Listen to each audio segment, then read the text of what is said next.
ಮಕ್ಕಳನ್ನು ಬೆಳೆಸೋದು ಹೇಗೆ ಅಂತ ಟೆಕ್ಸ್ಟ್ ಬುಕ್ ಓದಿ ಪಾಸ್ ಮಾಡ್ಕೊಳಕ್ಕಾಗಲ್ಲ.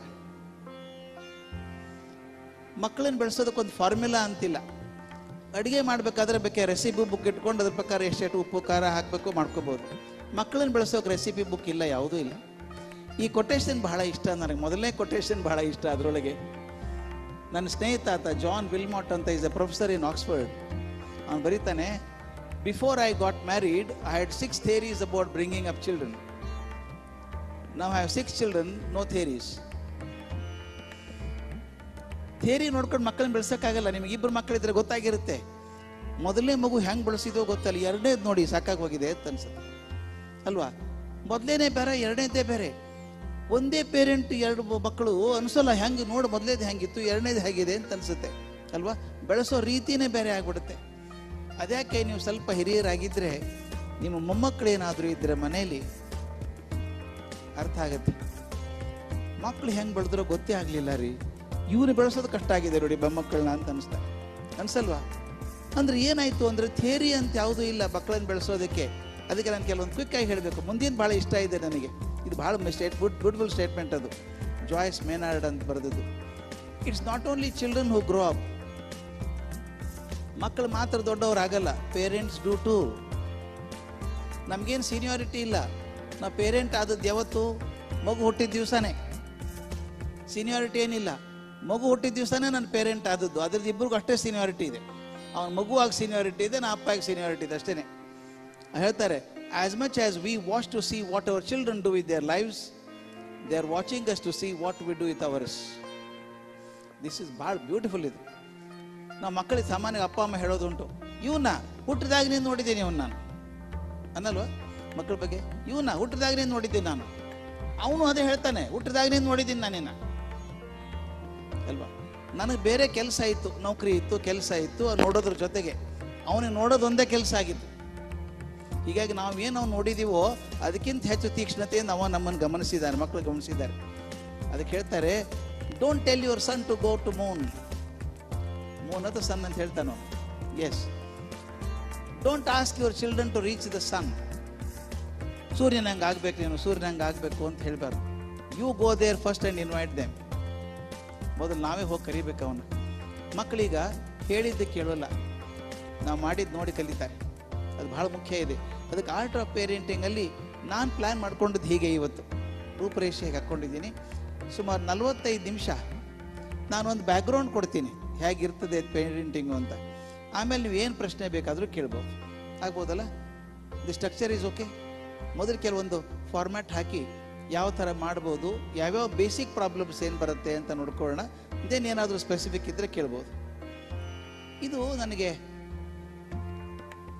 ಪೇರೆಂಟಿಂಗ್ ಸ್ಟೈಲ್ಸ್ ಎಷ್ಟು ಥರ ಇದ್ದಾವೆ ಅಂತ ಕೇಳಿದರೆ ನನಗೆ ಎಷ್ಟು ಥರದ ಪೇರೆಂಟ್ಸ್ ಇರ್ತಾರೆ. ಇದು ಎಷ್ಟು ಥರ ಪೇರೆಂಟ್ಸ್ ಇದ್ದಾರೋ ಆ ಸ್ಟೈಲ್ಸ್ ಇದ್ದಾವೆ. ಎಲ್ಲರಿಗೂ ಬೇರೆ ಕಂಪಾರ್ಟ್ಮೆಂಟ್ ಮಾಡಿ ಎ ಬಿ ಸಿ ಏನು ಮಾಡೋಕ್ಕಾಗಲ್ಲ. ಪ್ರತಿಯೊಬ್ಬ ಪೇರೆಂಟಿಗೂ ಅವ್ರದ್ದೇ ಆದಂಥ ಒಂದು ಸ್ಟೈಲ್ ಇದೆ. ಆದರೆ ಅವನ್ನೆಲ್ಲ ಸೇರಿಸಿ ಈ ಮನಃಶಾಸ್ತ್ರಜ್ಞರು 3 ಭಾಗ ಅಂತ ಮಾಡಿದ್ದಾರೆ. 3 ಥರದ ಪೇರೆಂಟ್ಸ್ ಇರ್ತಾರೆ ಅಂತ. ಅದು ವಾಟರ್ ಟೈಟ್ ಕಂಪಾರ್ಟ್ಮೆಂಟ್ ಏನಲ್ಲ. ಎಲ್ಲರೂ ಇರ್ತೀವಿ, ಸ್ವಲ್ಪ ಯಾವುದೋ ಜಾಸ್ತಿ ಇರುತ್ತೆ.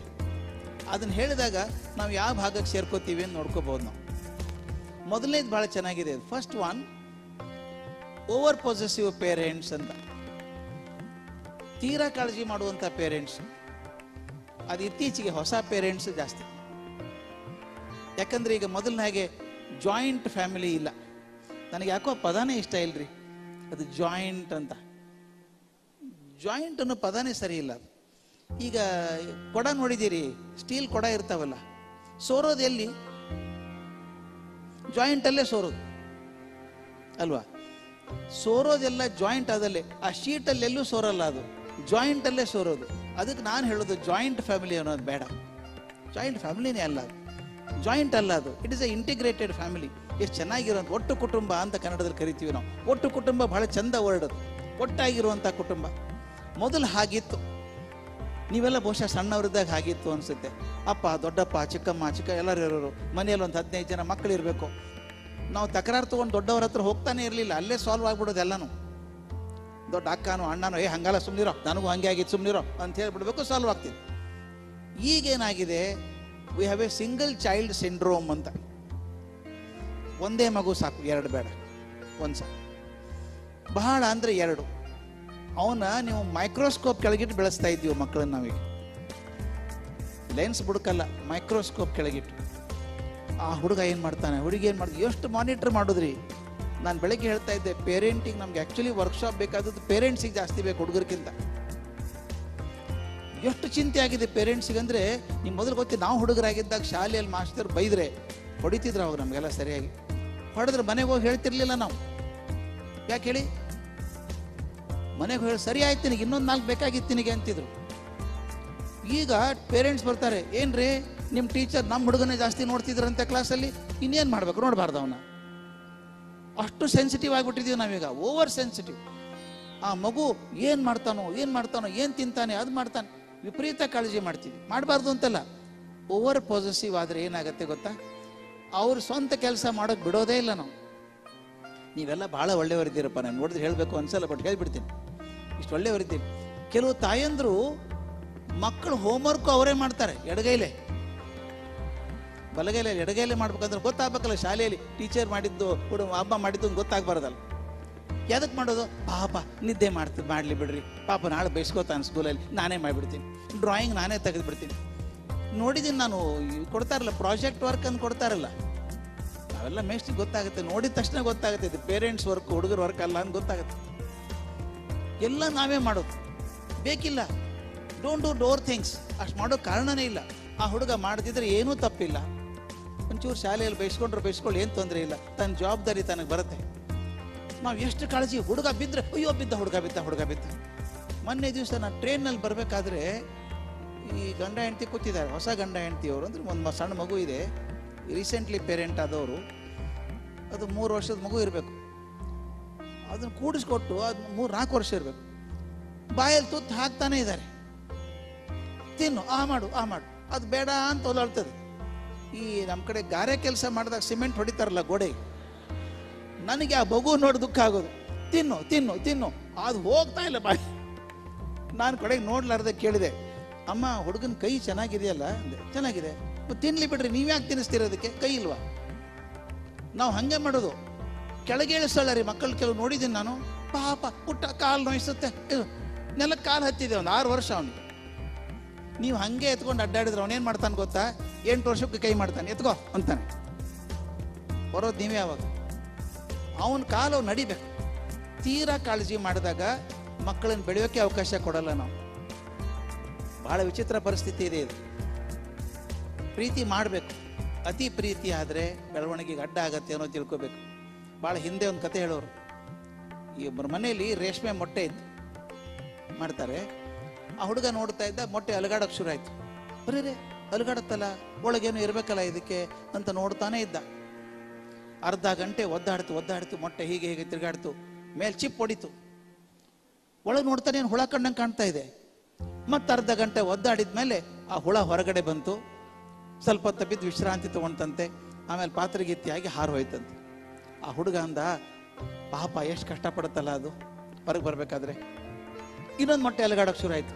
ಅವನಂದ, ಆ ಹುಳಕ್ಕೆ ತೊಂದರೆ ಆಗೋದು ಬೇಡ, ಒಳಗಡೆ ಹೋಗೊಂದು ರೇಸರ್ ಬ್ಲೇಡ್ ತಂದು ನಿಧಾನ ಕಟ್ ಮಾಡಿ ಹುಳ ಹೊರಗೆ ತೆಗೆದಂತೆ. ಹುಳ ಕೆಳಬಿತ್ತು ಟೇಬಲ್ ಮೇಲೆ, ಹಾರಲೇ ಇಲ್ಲ. ಅಪ್ಪನಿಗೆ ಹೇಳಿದಂತೆ, ಭಾಳ ಕಷ್ಟಪಡ್ತಿದ್ದು ಪಾಪ, ಅದು ಸಹಾಯ ಮಾಡಬೇಕು ಅಂತ ತೆಗೆದೆ, ಅದು ಹಾರ್ತಾನೆ ಇಲ್ಲ ಅಂತ. ಅಪ್ಪ ಹೇಳ್ದಂತೆ, ನೀನು ಎಂದೂ ಹಾರಲ್ಲ ಮಗು, ಅದು ಈ ಚಿಪ್ ಹೊಡೆದು ಹೊರಗೆ ಬರೋದು ಇದೆಯಲ್ಲ, ಒದ್ದಾಟ ಇದೆಯಲ್ಲ, ಆ ಒದ್ದಾಟನೇ ರೆಕ್ಕೆ ಗಟ್ಟಿ ಮಾಡುವಂಥ ಪ್ರಕ್ರಿಯೆ ಅದು. ಒದ್ದಾಡಿದಾಗಲೇ ರೆಕ್ಕೆ ಗಟ್ಟಿ ಆಗೋದು. ಒದ್ದಾಡ್ತಾ ಇರೋದು ಹೊರಗೆ ತೆಗೆದಿಯಲ್ಲ ನೀನು, ರೆಕ್ಕೆ ಗಟ್ಟಿ ಆಗಲಿಲ್ಲ, ಏನು ಹಾರೋಲ್ಲ ಅಂತ. ನಮ್ಮ ಮಕ್ಕಳನ್ನ ಹಂಗೆ ಮಾಡೋದು ಬೇಡ. ಏನೂ ಆಗಲ್ಲ, ಅನಾಹುತ ಬೀಳಿ, ಏನೂ ಕಷ್ಟ ಇಲ್ಲ. ತೋರಿಸ್ತೀನಿ ನಿಮ್ಗೆ ಹೇಗಿದೆ, ಮಕ್ಕಳು ಭಾಳ ಬುದ್ಧಿವಂತರಿರ್ತಾರೆ ಅಂತ ತೋರಿಸ್ತೀನಿ ನಿಮ್ಗೆ ಹೇಗಿರ್ತಾರೆ ಅಂತ. ನಾವು ಅವ್ರು ನೋಡ್ಕೋತೀವಿ, ಅವ್ರು ನಮ್ಮನ್ನು ನೋಡ್ಕೋತಾರೆ, ತೋರಿಸ್ತೀನಿ ನನಗೆ, ರಿಸರ್ಚ್ ಆಗಿದೆ. ನಾವು ತೀರಾ ಕಾಳಜಿ ಮಾಡಬಾರ್ದು, ಬೇಫಾಮ್ ಬಿಟ್ಬಿಡೋದಂತಲ್ಲ. ಕಾಳಜಿ ಮಾಡಿ, ರಿಸ್ಕ್ ಫ್ಯಾಕ್ಟರ್ ನೋಡ್ಕೊಳ್ಳಿ, ಏನು ತೊಂದರೆ ಆಗಲಾರ್ದ ಹಾಗೆ. ಆದ್ರೆ ತನ್ನ ಕೆಲಸ ಅವನಿಗೆ ಮಾಡ್ಕೊಳ್ಳೋಕೆ ಹಚ್ಚಿ. ಇಲ್ಲದೆ ಹೋದರೆ I have seen people becoming very irresponsible at higher ages. Higher ಕ್ಲಾಸಿಗೆ ಬಂದಾಗ ಇವತ್ತಿಗೂ ಹೆಂಡಂದ್ರೆ ಒದ್ದಾಡ್ತಾರೆ. ಒಂದು ಕೋಟ್ ತೆಗೆದು ಹಾಕ್ರಿ ಹ್ಯಾಂಗರಿಗೆ, ಪ್ಯಾಂಟ್ ಅಲ್ಲೇ ಒಗೆಯೋದು, ಶರ್ಟ್ ಇಲ್ಲೇ ಒಗೆಯೋದು, ವಸ್ತ್ರ ಅಲ್ಲೇ ಒಗೆಯೋದು. ಯಾಕೆ? ಸಣ್ಣಂದಿರ್ತಾ ಬರಲಿಲ್ಲ ಅದು discipline. If you don't do that discipline from the childhood it will not come later on. ಹೀಗೆ ಬರಲಿ, ಪಾಪ ನೀವು ಕೂಡ ಪುಟ್ಟ ನಾನು ಶೂಸ್ ಹಾಕ್ತೀನಿ, ನಿನಗೆ ಹಾಕು. ಯಾವ ಕ್ಲಾಸ್ಗೆ? 3ನೇ ಕ್ಲಾಸ್ಗೆ. ಯಾಕೆ ಹಾಕೊಳಕ್ಕೆ ಬರಲ್ಲ ಶೂಸ್ ಅವನಿಗೆ? ಯಾವ ವಯಸ್ಸಿಗೆ ಏನಾಗಬೇಕು ಅದು ಆಗಲೇಬೇಕು. ಅದರಿಂದ ಓವರ್ ಪೊಸೆಸಿವ್ ಆದರೆ ಇದು ಕಷ್ಟ ಆಗುವಂಥದ್ದು. ಇನ್ನೊಂದು ಬಹಳ ಮುಖ್ಯ ಇದೆ, ಟೂ ಮಚ್ ಕೇರಿಂಗ್. ಕಾಳಜಿ ಮಾಡೋದಕ್ಕೊಂದು ಮಿತಿ ಇದೆ. ದಯವಿಟ್ಟು ನೀವು ನೋಡಿ ಸ್ನೇಹಿತರೆ, ನಿಮ್ಮ ಮನೇಲಿ ಪುಟ್ಟ ಮಗು ಇದ್ರೆ ಎಷ್ಟು ಬಟ್ಟೆ ಇದೆ ಮಗುಗೆ ನೋಡಿ. ಊರಿಗೆ ಹೋದಾಗಲೂ ಒಂದು ಶರ್ಟ್ ಬಟ್ಟೆ ತೊಗೊಂಬರೋದು ಮಗುಗೆ, ಅಲ್ಲಿ ಚೆನ್ನಾಗಿತ್ತು ತಂದೆ. ಮನೇಲಿ ಎಷ್ಟು ಡ್ರೆಸ್ ಇದೆ ಅಂದರೆ ಆ ಮಗು 3 ಸಲ ಹಾಕ್ಕೊಳ್ಳೋಕ್ಕಾಗಲ್ಲ, ಅಷ್ಟು ದೊಡ್ಡದಾಗಿರುತ್ತೆ ಮಗು, ಮತ್ತೆ ಕೊಟ್ಟೆ ಬಿಡೋದು. ಮನೇಲಿ ಆಟಿಕೆ ಸಾಮಾನು ಎಷ್ಟಿದೆ ಲೆಕ್ಕ ಹಾಕ್ಕೊಳ್ಳಿ. ರಾಶಿ ಒಂದು ನರ್ಸರಿ ಸ್ಕೂಲ್ ಆಗೋಟ್ಟು ಆಟಿಕೆ ಸಾಮಾನು ಇರುತ್ತೆ ಮನೇಲಿ. ಯಾಕೆ? ಹೋದಾಗಲೂ ಒಂದು ತೊಗೊಂಬರೋದು ಆಟಿಕೆ ಸಾಮಾನು. ನಾನು ಸಣ್ಣವನು ಹಾಗೆ ಇರಬೇಕು ಅಂತಲ್ಲ, ನಾನು ಸಣ್ಣವನಿದ್ದಾಗ ಒಂದು ಟೆನ್ನಿಸ್ ಬಾಲಿಗೆ 6 ತಿಂಗಳು ಕಾಡಿದ್ದೀನಿ ನಮ್ಮ ತಂದೆ. ಬಾಲ್ ಕೊಡಿಸು, ಸುಮ್ಮನೆ ಕೊಡ, ಬಾಲ್ ಏನು ಮಾಡಿ ಸುಮ್ಮನೆ ಕೊಡ ಅಂದರು. ಆ ಬಾಲ್ ಸಿಕ್ಕಾಗ ಏನು ಖುಷಿ ಆಗಿತ್ತು ನನಗೆ. ದಯವಿಟ್ಟು ನಿಮ್ಮ ಮನೇಲಿ ನೋಡಿ, ಮಕ್ಕಳಿಗೆ ದೊಡ್ಡ ಆಟಿಕೆ ಸಾಮಾನು ತಂದ್ಕೊಡಿ, ಖುಷಿ ಇರಲ್ಲ. ಇದಾ ನಮ್ಮ ಫ್ರೆಂಡ್ ಕಡೆ ಇದೆ, ಯಾಕೆ ಇದು ದೊಡ್ಡದಲ್ಲ. ಮತ್ತು ಇನ್ನೊಂದು ನೋಡಿ, ಟಕ್ ಅಂದ್ಬಿಟ್ಬಿಡೋದು, ಬೇಡ ಇದು ಬೇರೆ ತಂದು ಕೊಡು ನನಗೆ. ನಾನು ಆ ಟೆನ್ನಿಸ್ ಬಾಲ್ ಕೂದಲು ಉದುರಿ ಕಟ್ಟಾಗೋ ತನಕ ಆಡ್ತಿದ್ವಿ ಅದನ್ನು. ಯಾಕಂದರೆ ಟೆನ್ನಿಸ್ ಬಾಲ್ ಒಂದು ಕೊಡಿಸಿ ಅಪ್ಪ ಕೊಡಿಸಿದ್ದು, ಬೆಲೆ ಇತ್ತು ಕೊಡಿಸಿದ್ದಕ್ಕೆ. ಇವತ್ತು ವಸ್ತುಗೆ ಬೆಲೆ ಇಲ್ಲ. ಮಕ್ಕಳನ್ನ ನೋಡಿ, ದಯವಿಟ್ಟು ನಾನು ಕೈ ಮುಗಿದು ಬೇಡ್ಕೋತೀನಿ ನಿಮ್ಮನ್ನು, ಆ ಮಕ್ಕಳಿಗೆ don't create the problem of plenty. ಎಷ್ಟು ಬೇಕೋ ಅಷ್ಟು ಕೊಡಿ. ಮಗು ಕೇಳಲಾರ್ದ ತಂದು ಕೊಡ್ತೀವಲ್ಲ ರಾಶಿ ನಾವು, ಇದರಿಂದ ಏನಾಗುತ್ತೆ ಅಂತ ಮನಃಶಾಸ್ತ್ರಜ್ಞರು ಕಂಡು ಹಿಡಿದಿದ್ದಾರೆ. ಏನಾಗುತ್ತೆ ಗೊತ್ತಾ? ನೀವು ನಂಬಲಿಕ್ಕಿಲ್ಲ. They look totally indifferent but actually they are connected ಅಂತ ಹೇಳ್ತಾರೆ. ನಾವು ಕೇಳದೆ ಸಾಮಾನು ಕೊಟ್ಟಾಗ ಮಗುಗೆ ಏನು ಅನಿಸುತ್ತೆ, ಏನು ಬೇಕಾದರೂ ಸಿಗತ್ತೆ ಬಿಡು, ಆರಾಮಾಗಿ ಸಿಗತ್ತೆ ಅಂತೀವಿ. ಆದರೆ ಮಗು ದೊಡ್ಡದಾದಾಗ ನಿಮಗೆ ಮಗು ಆಗಿರ್ಬೋದು ಸ್ವಾಮಿ, ಆದರೆ ಪ್ರಪಂಚಕ್ಕೆ ಸ್ಪರ್ಧೆ ಅದು. There is a competition. ಆಕೆಗೆ ಏನಾದರೂ ಸಿಗದೆ ಹೋದರೆ ಮನಸ್ಸಿಗೆ ಎಂಥ ಆಘಾತ ಆಗತ್ತಂದರೆ, ಏನೂ ಕೇಳದೆ ಸಿಗ್ತಿತ್ತಲ್ಲ ತಕ್ಷಣ ಸಿಗಲ್ಲ. ಆದ್ದರಿಂದ ದೇ ಬಿಕಮ್ ಫೇಟಲಿಸ್ಟಿಕ್. ಅಯ್ಯೋ ನನಗೆ ಆಗೋಲ್ಲ, ಏನು ಮುಗಿತು ನನ್ನ ಕತೆ. And they have connected it to suicides at higher ages because they feel so disappointed. ಯಾಕಂದರೆ ಆರಾಮಾಗಿ ಸಿಗ್ತದಲ್ಲ ಕೇಳಲಾರ್ದೆ ಸಾಮಾನು ಸಿಗ್ತಿದ್ದಾಗ ಸಾಮಾನಿನ ಬೆಲೆ ಇರೋದಿಲ್ಲ. ಮತ್ತು ಇನ್ನೊಂದು ಅನ್ನತ್ತೆ, ಜೀವನದಲ್ಲಿ ಕೂಡ ಎಲ್ಲ ಹಾಗೆ ಸಿಗ್ತದೆ ಅನ್ಕೋತದೆ ಮಗು. ಹಂಗೆ ಸಿಗಲ್ಲ ಜೀವನದಲ್ಲಿ, ಕಷ್ಟಪಟ್ಟರೆ ಮಾತ್ರ ಸಿಗುವಂಥದ್ದು. Prepare the child. ಅನ್ಫಾರ್ಚುನೇಟ್ಲಿ ಏನಾಗಿದೆ ಅಂದರೆ, every one of us want our children to be successful. ನಮ್ಮ ಮಕ್ಕಳು ಯಶಸ್ ಬರಬೇಕು ಅಂತಿದೆ. We haven't train them to face failures at all. Failures ಅವಕಾಶ ಇಲ್ದಂಗೆ ಆಗಿದೆ ನಮ್ಮಲ್ಲಿ. ಫೇಲ್ಯೂರ್ ಸಣ್ಣದಾಗಲಿ ಏನೂ ತೊಂದರೆ ಇಲ್ಲ. Not getting good marks in examination not an offense, ಏನೂ ಇಲ್ಲ. ಮಗುಗೆ ಶಾಕ್ ಆಗಲಿ, ಒಂದೇ ಸಲ ದೊಡ್ಡದಾದಾಗ ಶಾಕ್ ಆಗೋ ಬದಲು child should know that sometimes I also can fail, nothing wrong about it. ಆದರೆ ನಾವು ಫೇಲ್ ಆಗಬಾರ್ದು ಅಂತ, ಹುಡುಗರಿಗೆ ಮಾರ್ಕ್ಸ್ ಜಾಸ್ತಿ ಬರಬೇಕು ಅಂತ ಪೇರೆಂಟ್ ಜಗಳ ನಾನು ನೋಡಿದ್ದೀನಿ. ನೀವೆಲ್ಲ ಭಾಳ ಒಳ್ಳೆಯವರು ಅಂತ ಹೇಳಿದ್ದಾರೆ, ಅದಕ್ಕೆ ಹೇಳೋದಲ್ಲ. ಕೆಲವು ಸ್ಕೂಲಿಗೆ ಹೋದರೆ ಪೇರೆಂಟು ನರ್ಸರಿ ಜಗಳಾಡ್ತಾರೆ ಟೀಚರ್ ಜೊತೆಗೆ. ಏನು ಮೇಡಮ್, ಎ ಸೆಕ್ಷನಲ್ಲಿ ಪಿ ತನಕ ಬಂದಿದ್ದಾರೆ, ನೀವು ಕೆದಲ್ಲಿದ್ದೀರಿ, ಏನು ಜಗಳ ಅದಕ್ಕೆ? ನಾನು ಹೇಳಿದೆ, ಅಲ್ಲಪ್ಪ ನಾನು ಇಷ್ಟು ವರ್ಷ ಪಾಠ ಮಾಡಿದ್ದೀನಿ, ಇಂಗ್ಲೀಷ್ ಭಾಷೆ ಪಾಪ ಪೂರ್ ಭಾಷೆ, 26 ಅಕ್ಷರ, 27ನೇದು ಇನ್ನೂ ಬಂದಿಲ್ಲ, ಅದಕ್ಕೆ ಯಾಕೆ ಟೌನ್ಸ್ರ ಕೆ ಏನು ಪಿ ಏನು ಕಲಿತದ ಹುಡುಗ. ಆದರೆ ಅದಿಲ್ಲ, ನನ್ನ ಮಗ ಹಿಂದುಳಿದ್ಬಿಟ್ರೆ ಏನೂ ಹಿಂದುಳಿಯಲ್ಲ. ಆದರೆ too much of expectation from the child. ಎಲ್ಲದ್ರಾಗೂ ಫಸ್ಟೇ ಬರಬೇಕು. ಬರಲಿ, ತೊಂದರೆ ಇಲ್ಲ. ಅದಕ್ಕೊಂದು ಸಣ್ಣ ಕೆಲಸ ಹೇಳ ನಾನು. ನಾವು ಕೆಲವು ಸಲ ಏನು ಮಾಡೋದು, ಅತಿ ಉತ್ಸಾಹದಿಂದ, ನೋಡೋ ನೀ ಫಸ್ಟ್ ಬರಬೇಕು, ಸೆಕೆಂಡ್ ಯಾರು ಬಂದ್ರು ಹೋಸಲ ರವಿ ಬಂದಲ್ಲ, ಈ ಸಲ ಅವನು ಹಿಂದೆ ಹಾಕಿ ನೀ ಫಸ್ಟ್ ಬರಬೇಕು. ಇದರಂಥ ಅಫೆನ್ಸಿವ್ ಕೆಲಸ ಇನ್ಯಾವುದೂ ಇಲ್ಲ. Don't teach the child to defeat that Ravi or whosoever is the first rank holder. ಆ ಹುಡುಗನಿಗೆ ಏನಾಗುತ್ತೆ ಗೊತ್ತಾ, ಆ ಹುಡುಗನಿಗೆ ಕಮ್ಮಿ ಮಾರ್ಕ್ಸ್ ಬಂದರೆ ಈ ಸ್ಟಾರ್ಟ್ಸ್ ಎಂಜಾಯಿಂಗ್ ಇಟ್. ಸಂತೋಷ ಪಡ್ತಾನೆ ಅವನು. ಅವನು ಮ್ಯಾಥ್ಸ್ ಕಮ್ಮಿ ಬಂತಲ್ಲ, ನಾನೇ ಫಸ್ಟ್ ಬರ್ತೀನಿ ಈ ಸಲ. This is not a value we can teach our children. ಮತ್ತೊಬ್ಬರಿಗೆ ಸೋಲಾದ್ರೆ ಸಂತೋಷ ಪಡುವಂಥದ್ದು ಮನುಷ್ಯ ಸ್ವಭಾವ ಅಲ್ಲ. ಅದಕ್ಕೇನು ಮಾಡಬೇಕು? Don't ask your child to compete with anybody. ಅದ್ರ ಕಾಂಪಿಟೇಷನ್ ಬೇಡವಾ? ಬೇಕು. ಅದಕ್ಕೆ ನಾನೇನು ಹೇಳ್ತೀನಿ, compete with your own self. ಇನ್ಯಾರ ಜೊತೆ ಕಾಂಪಿಟೇಷನ್? ಸಲ 85 ಬಂದಿತ್ತಾ, ಈ ಸಲ 90 ತೊಗೊಂಬ ನೀನು. ಆಗ ಯಾರ ಬಗ್ಗೆ ದ್ವೇಷ ಇಲ್ಲ, ಏನಿಲ್ಲ. Growth also is there and no competition. ಸಲ 90 ಬಂದಿತ್ತಾ, ಈ ಸಲ 95 ತೊಗೊಂಬ ನೀನು, ನೋಡು ಮಾಡು, ಇದ್ರಲ್ಲಿ ಚೆನ್ನಾಗಿ ಮಾಡು, ಹ್ಯಾಂಡ್ ರೈಟಿಂಗ್ ಚೆನ್ನಾಗಿ ಮಾಡ್ಕೊ. Compete with yourself is the best proposal rather than competing with somebody else. ಅವಾಗ ಯಾರ ಬಗ್ಗೆ ದ್ವೇಷ ಇಲ್ಲ, ಚಂದ ಇರ್ತದೆ. ಇದು first category parents, what we call over possessive parents ಅಂತ. ಇನ್ನು ಎರಡನೇ ಕ್ಯಾಟಗರಿ ನೋಡೋಣ ಹೇಗಿರ್ತಾರೆ ಅಂತ. ಇದು ಒಂಥರ ನಿಮ್ಮಲ್ಲಿ ಯಾರಿಲ್ಲ, ಹಂಗಿದ್ರೆ ಮೀಟಿಂಗೇ ಬರ್ತಿರ್ಲಿಲ್ಲ ನೀವು. ಇಂಡಿಫರೆಂಟ್ ಪೇರೆಂಟ್ಸ್ ಅಂತ. ನಿಜವಾಗ್ಲೂ ಬೇಕಾದ್ರೆ ಬರಲ್ಲ, ಹೇಳಿ ಕಳಿಸಿದ್ರು ಬರಲ್ಲ. ಹಾಕಿದೀವಲ್ರಿ ಸರ, ಒಳ್ಳೆ ಸ್ಕೂಲ್ಗೆ ಹಾಕಿದ್ದೀವಿ, ಫೀಸ್ ಕೊಟ್ಟಿದ್ದೀವಿ, ನಾವೇನು ಮಾಡೋದಿದೆ ಅಂದರೆ ಇದು ಕಾಂಟ್ರಾಕ್ಟ್ ಕೊಟ್ಟಂಗೆ ಶಾಲೆಗೆ. ನಾ ಹೇಳ್ತಿದ್ದೆ, ಶಾಲೆ is not A laundry. Laundry ಕೊಟ್ಟಂಗೆ ಕೊಳಗೆ ಬಟ್ಟೆ ಕೊಟ್ಟು ಒಗದು ಇಸ್ತ್ರಿ ಮಾಡಿ ಐರನ್ ಮಾಡಿ ಕೊಟ್ಬಿಡು ಅನ್ನೋಕ್ಕಾಗಲ್ಲ. It is the joint responsibility of the parents and the school together. ಒಬ್ಬರೇ ಮಾಡೋಕ್ಕಾಗಲ್ಲ. ದಯವಿಟ್ಟು ನೋಡಿ, ಶಾಲೆಯಲ್ಲಿ 30 ಜನ ಮಕ್ಕಳಿದ್ದಾರೆ ಕ್ಲಾಸಲ್ಲಿ, ನಿಮಗೊಂದೇ ಮಗು. ಆದ್ದರಿಂದ ನಿಮ್ಮ ಇಂಪಾರ್ಟೆನ್ಸ್ ಭಾಳ ಇರ್ತದೆ. ಕೆಲವು ಕಡೆ ಹೋಗಬೇಕು, ನೀವೆಲ್ಲ ಈ ಸಂಬಂಧ ಇಲ್ಲ ಅಂತ ಹೇಳಿದ್ನಲ್ಲ, ನಿಮಗೆ ಸಂಬಂಧ ಇಲ್ಲದಿದ್ದು. ಕೆಲವು ಯಜಮಾನ್ರಿಗೆ ಕೇಳಬೇಕು, ನಿಮ್ಮ 2ನೇ ಮಗ ಯಾವ ಕ್ಲಾಸು? 2ನೇ ಮಗನ ಯಾವ ಕ್ಲಾಸ್ ಅವ? ಹೆಂಡ್ತೀರಿ ಕೇಳಬೇಕು. ಅವ್ರು ನೆನಪು ಕೂಡ ಇಲ್ಲ ಯಾವ ಕ್ಲಾಸು ಅಂತ. ಅಂಥವ್ರು ಭಾಳ ಜನ ಇದ್ದಾರೆ, ನೋಡಿದ್ದೀನಿ ನಾನು. 2ನೇ ಕ್ಲಾಸ್, ಅವ್ನು ಯಾವ ಕ್ಲಾಸು ಅಂತ ಗೊತ್ತಿಲ್ಲ, ಯಾವ ಕ್ಲಾಸ್ ಟೀಚರ್ ಯಾರು ಅಂತ ಗೊತ್ತಿಲ್ಲ. ನಾನೇನು ಮಾಡೋದು ತೊಗೊಂಡು? ನನಗೆ ಗೊತ್ತಾಗೋಲ್ಲ. ಟೀಚರ್ ಇದ್ದಾರೆ ಗೊತ್ತಾರೆ. ನಾನು ಕಾಲೇಜಲ್ಲಿ ಪ್ರಿನ್ಸಿಪಲ್ ಆಗಿದ್ದೆ ಭಾಳ ವರ್ಷ. ಮರಗತಮ್ ಅಂತ ಹುಡುಗಿದ್ಲು, ತಮಿಳ್ ಹುಡುಗಿ, ಹೆಸರು ಚೇಂಜ್ ಮಾಡಿಲ್ಲ, ಅದು ರಿಯಲ್ ಹೆಸರೇ ಅದು, ಮರಗತಮ್ ಅಂತ. ನಮ್ಮಲ್ಲಿ ಮೆಂಟರಿಂಗ್ ಅಂತ ಮಾಡಿ ಪ್ರತಿಯೊಬ್ಬರು ಮನೆಗೆ ಟೀಚರ್ ಹೋಗ್ತಿದ್ರು, ಮನೆಗೆ ಹೋಗಿ ಮಾತಾಡ್ಸ್ಕೊಂಡು ಬರ್ಬೇಕು ಪೇರೆಂಟ್ಸ್ಗೆಲ್ಲ ಅಂತ. ಆ ಹುಡುಗಿ ಅಪ್ಪ ಬರಲೇ ಇಲ್ಲ, ಎಷ್ಟು ಮೀಟಿಂಗ್ ಮಾಡಿದ್ರು ಬರಲ್ಲ. ಆ ಹುಡುಗಿನ ಕೇಳಿದ್, ಏನಮ್ಮ ನಿಮ್ಮ ಅಪ್ಪ ಬರೋಕ್ಕಾಗಲ್ಲ ಸರ್ ಅವ್ರಿಗೆ ಅಂದು. ಯಾಕೆ? ಬ್ಯುಸಿ ಇರ್ತಾರೆ ಸರ್. ಆಯ್ತಮ್ಮ, ಸಾಯಂಕಾಲ ಬರಲಿ 6 ಗಂಟೆ ಮೇಲೆ. ಇಲ್ಲ ಸರ್ ಬರೋಕ್ಕಾಗಲ್ಲ ಸರ್, ರಾತ್ರಿ 10 ಗಂಟೆಗೆ ಮನೆಗೆ ಬರ್ತಾರೆ ಸರ್. ಓಕೆ. ಭಾನುವಾರ ಬರಲಿ? ಇಲ್ಲ ಸರ್ ಭಾನುವಾರನೂ ರಜೆ ಇಲ್ಲ ಸರ್ ಅವ್ರಿಗೆ. ಬೆಳಗ್ಗೆ ಬರಲಿ 8 ಗಂಟೆ ಬೇಕಾದ್ರೆ ಇರ್ತೀನ? ಇಲ್ಲ ಸರ್ ಬೆಳಗ್ಗೆ 4:15 ಹೋಗ್ತಾರೆ ಸರ್. ಇದೆಂತ ನೌಕರಿ ರೀ ಇದು? ಬೆಳಗ್ಗೆ 4:15 ರಾತ್ರಿ 10:00 7 ದಿವಸನೂ ಹೋಗೋದು. ಆಮೇಲೆ ಹೇಳಿದ್ಲಕ್ಕೆ, ಅವರು ಮಂಡಿ ಇದ್ದಾರೆ, ತರಕಾರಿ ಮಂಡಿಯಲ್ಲಿ ಕೆಲಸ ಮಾಡ್ತಾರೆ ಸರ್. ಬೆಳಗ್ಗೆ 4:15 ಹೋಗಿ ಆರ್ಡರ್ ಮಾಡ್ತಾರೆ, ತರಕಾರಿ ಬರ್ತದೆ, ರಾತ್ರಿ ಎಲ್ಲ ಮುಗಿಸಿ ಅಕೌಂಟ್ ಕೊಟ್ಟು ಬರ್ಬೇಕಾದ್ರೆ ರಾತ್ರಿ 10 ಹೊಡಿತದೆ. ಬುದ್ಧಿವಂತ ಹುಡುಗಿ ಯಾಕೆ ಹೇಳಿದ್ಲು, I have not seen my father in the day light sir.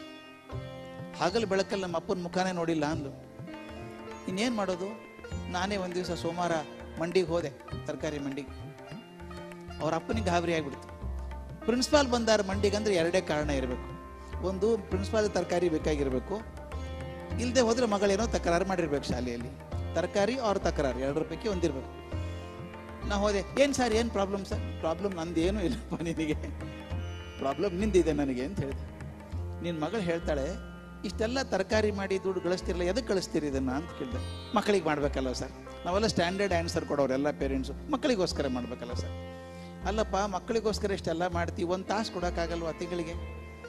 ನಿನ್ನ ಮಗಳು ಹೇಳ್ತಾಳೆ, ನೀನು ಹಗಲು ಬೆಳಕಲ್ಲಿ ನೋಡಿಲ್ಲ ಅಂತಾಳೆ, ಇದಕ್ಕಿಂತ ಅನಾಹುತ ಬೇಕಾ ನಿನಗೇನಾದರೂ? ಬರಬೇಕಲ್ಲ ಅಂದೆ. ಪಾಪ ಕೆಟ್ಟ ಅನ್ಸ್ಬಿಡ್ತು ಅವನಿಗೆ. ನಿನಗೆ ನಿಮ್ಮ ಮಗಳ ಸಲುವಾಗಿ 1 ತಾಸಿಲ್ಲ. For having taken your student, your daughter as my student, I got 4 hours, ತೊಂದರೆ ಇಲ್ಲ ಅಂದೆ. ಮರುದಿವ್ಸ ಬಂದ ನನ್ನ ಆಫೀಸಿಗೆ, 11 ಗಂಟೆಗೆ ಬಂದು ನನ್ನ ಚೇಂಬರ್ಲ್ಲಿ ಕೂತಿದ್ದಾನೆ. ಆ ಹುಡುಗಿನ ಕರೆಸಿದೆ ಕ್ಲಾಸಿಂದ. ಈ ಸಿನಿಮಾದಲ್ಲಿ ಆಗ್ತಾವಲ್ಲ, ಎಕ್ಸಾಕ್ಟ್ಲಿ ಹಂಗೆ ಆಯಿತು. ಆ ಹುಡುಗಿ ಬಂದು ಬಾಗಿಲ ತೆಗೆದ್ಲು, ಅಪ್ಪ ಕೂತಿದ್ದಾನೆ. ಅಪ್ಪ ಅಂದ್ಲು. ಬೆಳಕಲ್ಲಿ ನೋಡಿದ್ ಫಸ್ಟ್ ನೋಡ್ಬಿಡು ಸರಿಯಾಗಿ ಅಂದೆ. ಇವನೇ ಅಪ್ಪ, ಹಗಲ್ ಬೆಳಕಲ್ಲಿ ಕಾಣಿಸೋದು ನಿಮ್ಮಪ್ಪ ಹೀಗಿದ್ದಾನೆ. ಆತನಿಗೆ ಎಷ್ಟು ಅನ್ಸ್ಬಿಡ್ತು ಅಂದರೆ, ಈ started coming regularly. The child who was feeling that ನಮ್ಮ ಅಪ್ಪನ ಅಟೆನ್ಷನ್ ಇಲ್ಲ ನನಗೆ ಅಂದ್ಕೊಂಡು ಹುಡುಗಿ, she did so well. She is a chartered accountant today and a very flourishing chartered accountant in United States. ಅವಳಿದ್ದಾಳೆ, ಆರಾಮಾಗಿದ್ದಾಳೆ ಈಗ. ಆಕೆ ಹೇಳ್ತಾಳೆ, ಥ್ಯಾಂಕ್ ಯು ಸರ್, ಮೇಲ್ ಕಳಿಸ್ತಾಳೆ, thank you sir, you discovered my father for me ಅಂತ. Discovered my father. ಯಾಕೆ ಹಂಗಾಗಬೇಕು? Indifferent ಆಗೋ ಕಾರಣ ಇಲ್ಲ. ಇದು 2ನೇ ಕ್ಯಾಟಗರಿ. 3ನೇ ಕ್ಯಾಟಗರಿ ಬಹಳ ಇಂಪಾರ್ಟೆಂಟ್ ನನಗೆ, ಅದು ಬಹಳ ಮುಖ್ಯವಾಗಿರುವಂಥದ್ದು ಹೇಳಬೇಕಾದ್ರೆ. ಅವರು ಕೆಲವರು ಇರ್ತಾರೆ, ಭಾಳ ಜನ ಇರೋಲ್ಲ ಆ ಥರ ಇರೋರು. ಓವರ್ ಪೊಸೆಸಿವ್ ಮೊದಲನೇ ಕ್ಯಾಟಗರಿ, 2ನೇದು ಇಂಡಿಫರೆಂಟ್, ಇದು 3ನೇದು. ಓವರ್ ಪವರಿಂಗ್ ಅಂದರೆ ಮಕ್ಕಳನ್ನು ಶಿಸ್ತಾಗಿ ಬಳಸಬೇಕು ಅಂತ ಯಾರೋ ಹೇಳ್ಬಿಟ್ಟಿದ್ದಾರೆ ಅವ್ರಿಗೆ. ಏನು ಬಿಗಿ ಅಂದರೆ ಬಿಗಿ, ಏಯ್ ಕೂತ್ಕೊ ಅಂದರೆ ಕೂತ್ಕೋಬೇಕು, ಹೇಳ್ದಂಗೆ ಕೇಳಬೇಕು, ಅಲಗಾಡೋಂಗಿಲ್ಲ. ಅಭಿಮಾನಿ ಅಂತ ಹೇಳ್ತಾರೆ, ನಮ್ಮ ಹುಡುಗ ಹಾಕಿದ ಗೆರೆ ದಾಟೋಲ್ಲ ಸರ್. ಇಲ್ಲ, ಲೈಫ್ ಲಾಂಗ್ ಗೆರೆ ಹಾಕೊಂಡು ಕೊಡೋಕ್ಕಾಗತ್ತಾ? ಕೆಲವರು ಬೆಳೆಸೋ ರೀತಿ ಬಿಗಿ ಇರಬೇಕು ಅಂತ. ಯಾರೋ ಒಬ್ರು ಡಾಮಿನೇಟಿಂಗ್ ಇರ್ತಾರೆ, ಅಪ್ಪನೋ ಅಮ್ಮನೋ ಯಾರೊಬ್ರು ಡಾಮಿನೇಟಿಂಗ್ ಇರ್ತಾರೆ ಮನೇಲಿ. ಹೆದರಿ ಸಾಯ್ತಾ ಹುಡುಗರು ಅವ್ರು ಹೇಳಿದ್ರು, ಅಷ್ಟು ಬಿಗಿ ಬೆಳೆಸ್ಕೋತಾರೆ. ನಾನು ಕೆಲವು ಅಪರಾಧಗಳನ್ನು ಮಾಡಿದ್ದೀನಿ ಜೀವನದಲ್ಲಿ. ಆದರೆ PhD ಮಾಡಿಸಿದೆ ಹುಡುಗರಿಗೆಲ್ಲ. ನಾನು ಗೈಡ್ ಆಗಿದ್ದೆ.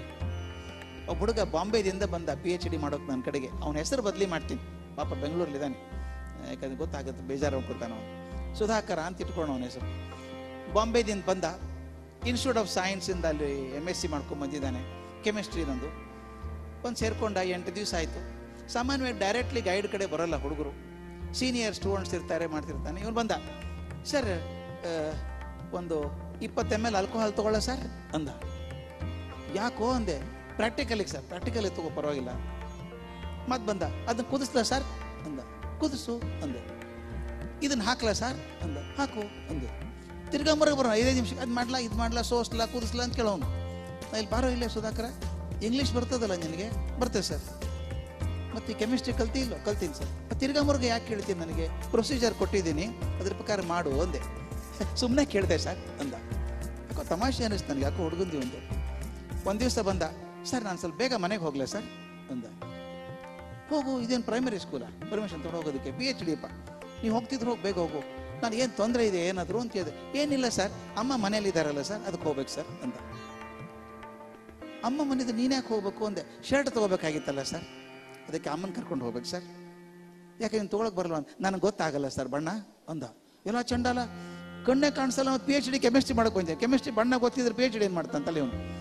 ಹಂಗಲ್ಲ ಸರ್, ನನಗೆ ಗೊತ್ತಾಗಲ್ಲ ಸರ್, ಯಾವ್ದು ಒಳ್ಳೇದು ಕೆಟ್ಟದ್ದು ಗೊತ್ತಾಗಲ್ಲ ಸರ್. 26 ವರ್ಷ ಒಂದು ಶರ್ಟ್ ತೊಗೊಳಕ್ಕೆ ಬರಲ್ಲ ಇವನಿಗೆ. ನನಗನ್ನಿಸ್ತು ಏನೋ ಪ್ರಾಬ್ಲಮ್ ಇದೆ ಇವನಿಗೆ, ಮನೆಗೆ ಹೋಗೋಣ ಅಂತ ಕಾಯ್ತಿದ್ದೆ. ದೀಪಾವಳಿ ಬಂತು.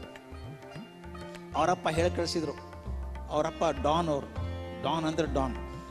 ನಮ್ಮ ಮನೆಗೆ ಬರ್ಬೇಕ್ರಿ ದೀಪಾವಳಿಗೆ ಅಂದರು. ಕಾಯ್ತಾ ಇದ್ದೀನಿ ಸ್ವಾಮಿ ಅಂದೆ ನಾನು. ಮನೆಗೆ ಹೋದೆ. ಪೂರ್ತಿ ಬಾಗಿಲು ಹಾಕಿದ್ರೆ ಬೆಲ್ ಬಾರಿಸ್ಬೋದು, ತೆಗೆದಿದ್ರೆ ಕಾಣಿಸುತ್ತೆ. ಮುಕ್ಕಾಲು ಭಾಗ ಮುಚ್ಕೊಂಡಿತ್ತು. ಬೆಲ್ ಮಾಡ್ಲಾ ಅಂತ ಹಿಂಗೆ ಹೋದೆ.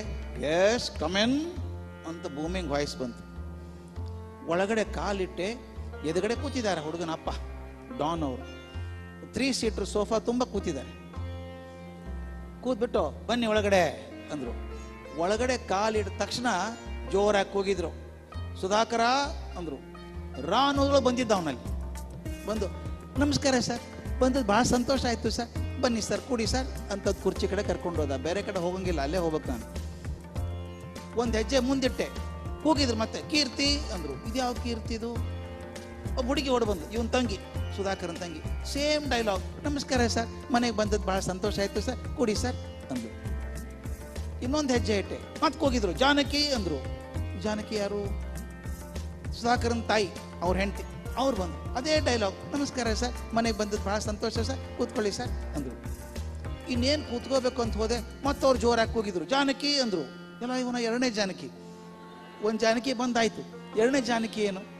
2ನೇ ಸಲ ಜಾನಕಿ ಅಂದಾಗ ಯಾಕೆ ಒಳಗೆ ಹೋದ್ರು ಅಂದ್ರೆ ರಿಹರ್ಸಲ್ ಎಷ್ಟು ಪಕ್ಕ ಆಗಿತ್ತು ಅಂದರೆ, 1ನೇ ಸಲ ಜಾನಕಿ ಅಂದಾಗ ಎಂಟರ್, 2nd ಜಾನಕಿ ಅಂದಾಗ ಎಕ್ಸಿಟ್. ಗೊತ್ತಾಯ್ತು ಸುಧಾಕರ್ ಯಾಕೆ ಹಿಂಗಾಗಿದ್ದಾನೆ ಇವನು ಅಂತ ಗೊತ್ತಾಯ್ತು. ಒಂದು ಅನುಕೂಲ PhD ಅಲ್ಲಿ ಅಂದರೆ ಯಾರೂ ನಪಾಸ್ ಆಗಲ್ಲ. SSLC ಅಲ್ಲಿ ಫೇಲ್ ಆಗ್ಬೋದು, PhD ಅಲ್ಲಿ ಯಾರೂ ಫೇಲ್ ಆಗಲ್ಲ. ಒಂದು 6 ತಿಂಗಳು ಜಾಸ್ತಿ ಆಗ್ತದೆ ಅಷ್ಟೇ. ಮುಗಿಸ್ದ, ಬೆಂಗಳೂರಿಗೆ ಬಂದ, ಲೆಕ್ಚರರ್ ಆದ. 6 ತಿಂಗಳಾದ್ಮೇಲೆ ಅವ್ರ ಅಪ್ಪ ನನಗೆ ಫೋನ್ ಮಾಡಿದ್ರು. Professor, I got some good news for you ಅಂದರು. ಏನು ಗುಡ್ ನ್ಯೂಸ್ ಸರ್ ಅಂತ ಕೇಳಿದೆ. ನಮ್ಮ ಸುಧಾಕರ್ ಮದುವೆ ಗೊತ್ತು ಮಾಡಿದ್ದೀನಿ ಅಂದರು. ಅಯ್ಯೋ ಕರ್ಮವೇ, ಮದುವೆ ಬೇರೆ ಇವನಿಗೆ. ಯಾರು ಹುಡುಗಿ ಏನು ಕೇಳಿದೆ. ಆ ಹುಡುಗಿ ಆಶಾ ಅಂತಿದ್ದಾಳೆ ಅಂತೆಲ್ಲ ಹೇಳಿದರು. ನಾನು ಹಣೆ ಪಡ್ಕೊಂಡೆ. ಆ ಆಶಾನ ಇಷ್ಟು ಹುಡುಗಿದ್ದಾನೆ ನೋಡಿದ್ದೆ ನಾನು ಬೆಂಗಳೂರಲ್ಲಿ. ಆ ಹುಡುಗಿ ನಗ್ತದೆ, ಅಸಾಧ್ಯ ನಗ್ತದೆ. ಕಾರ್ಟೂನ್ ಶೋ ನೋಡಿ ಕೈ ತಡ್ತಟ್ಟು ನಗ್ತಾಳಕ್ಕೆ. ಇವ್ರ ಮನೇಲಿ ಹೆಂಗೆ ಬದುಕ್ತದಪ್ಪ ಹುಡುಗಿ ಇದು ಅನ್ಸ್ಬಿಡ್ತು. ಮದುವೆಗೆ ಹೋಗಿದ್ದೆ. 4 ದಿವಸ ಆದ್ಮೇಲೆ ರಾತ್ರಿ 11ಕ್ಕೆ ಫೋನ್ ಬಂತು ಆ ಹುಡುಗಿದು. ಅಂಕಲ್, ಸುಧಾಕರ್ ಮೊದಲೇ ಗೊತ್ತಿತ್ತ ನಿಮಗೆ ಅಂದ್ಲು. ಗೊತ್ತಿತ್ತ, ನನ್ನ ಕಡೆ ಅಲ್ಲ PhD ಮಾಡಿದ್ದ. ಒಂದು ನನಗೆ ಯಾಕೆ ಹೇಳಲಿಲ್ಲ ಅಂದ್ಲು. ನನಗೇನು ಗೊತ್ತು ನೀ ಅವನು ಮದುವೆ ಆಗ್ತೀಯ ಅಂತ. ಮದುವೆ ಕಾರ್ಡ್ ನಿಮ್ಮಪ್ಪ ಹೇಳ್ದ, ಮಾಮ ಹೇಳ್ದಾಗ ಗೊತ್ತಾದದ್ದು ನನಗೆ. ಏನು ತಕರಾರು ಏನು ಅಂತ ಕೇಳಿದೆ. ಇಲ್ಲಿ ಬದುಕೋದು ಕಷ್ಟ ಸರ್. ಯಾಕೆ? ನನಗೆ ನಗು ನಿಲ್ಸೋಕ್ಕಾಗಲ್ಲ. ಇಲ್ಲಿ ನಗಬೇಕಾದ್ರೆ 3 ಪರ್ಮಿಷನ್ ತೊಗೋಬೇಕು, ಹಿಂಗೆ ಆಮೇಲೆ ನಗಬೇಕು. ಹೆಂಗೆ ಮಾಡಲಿ?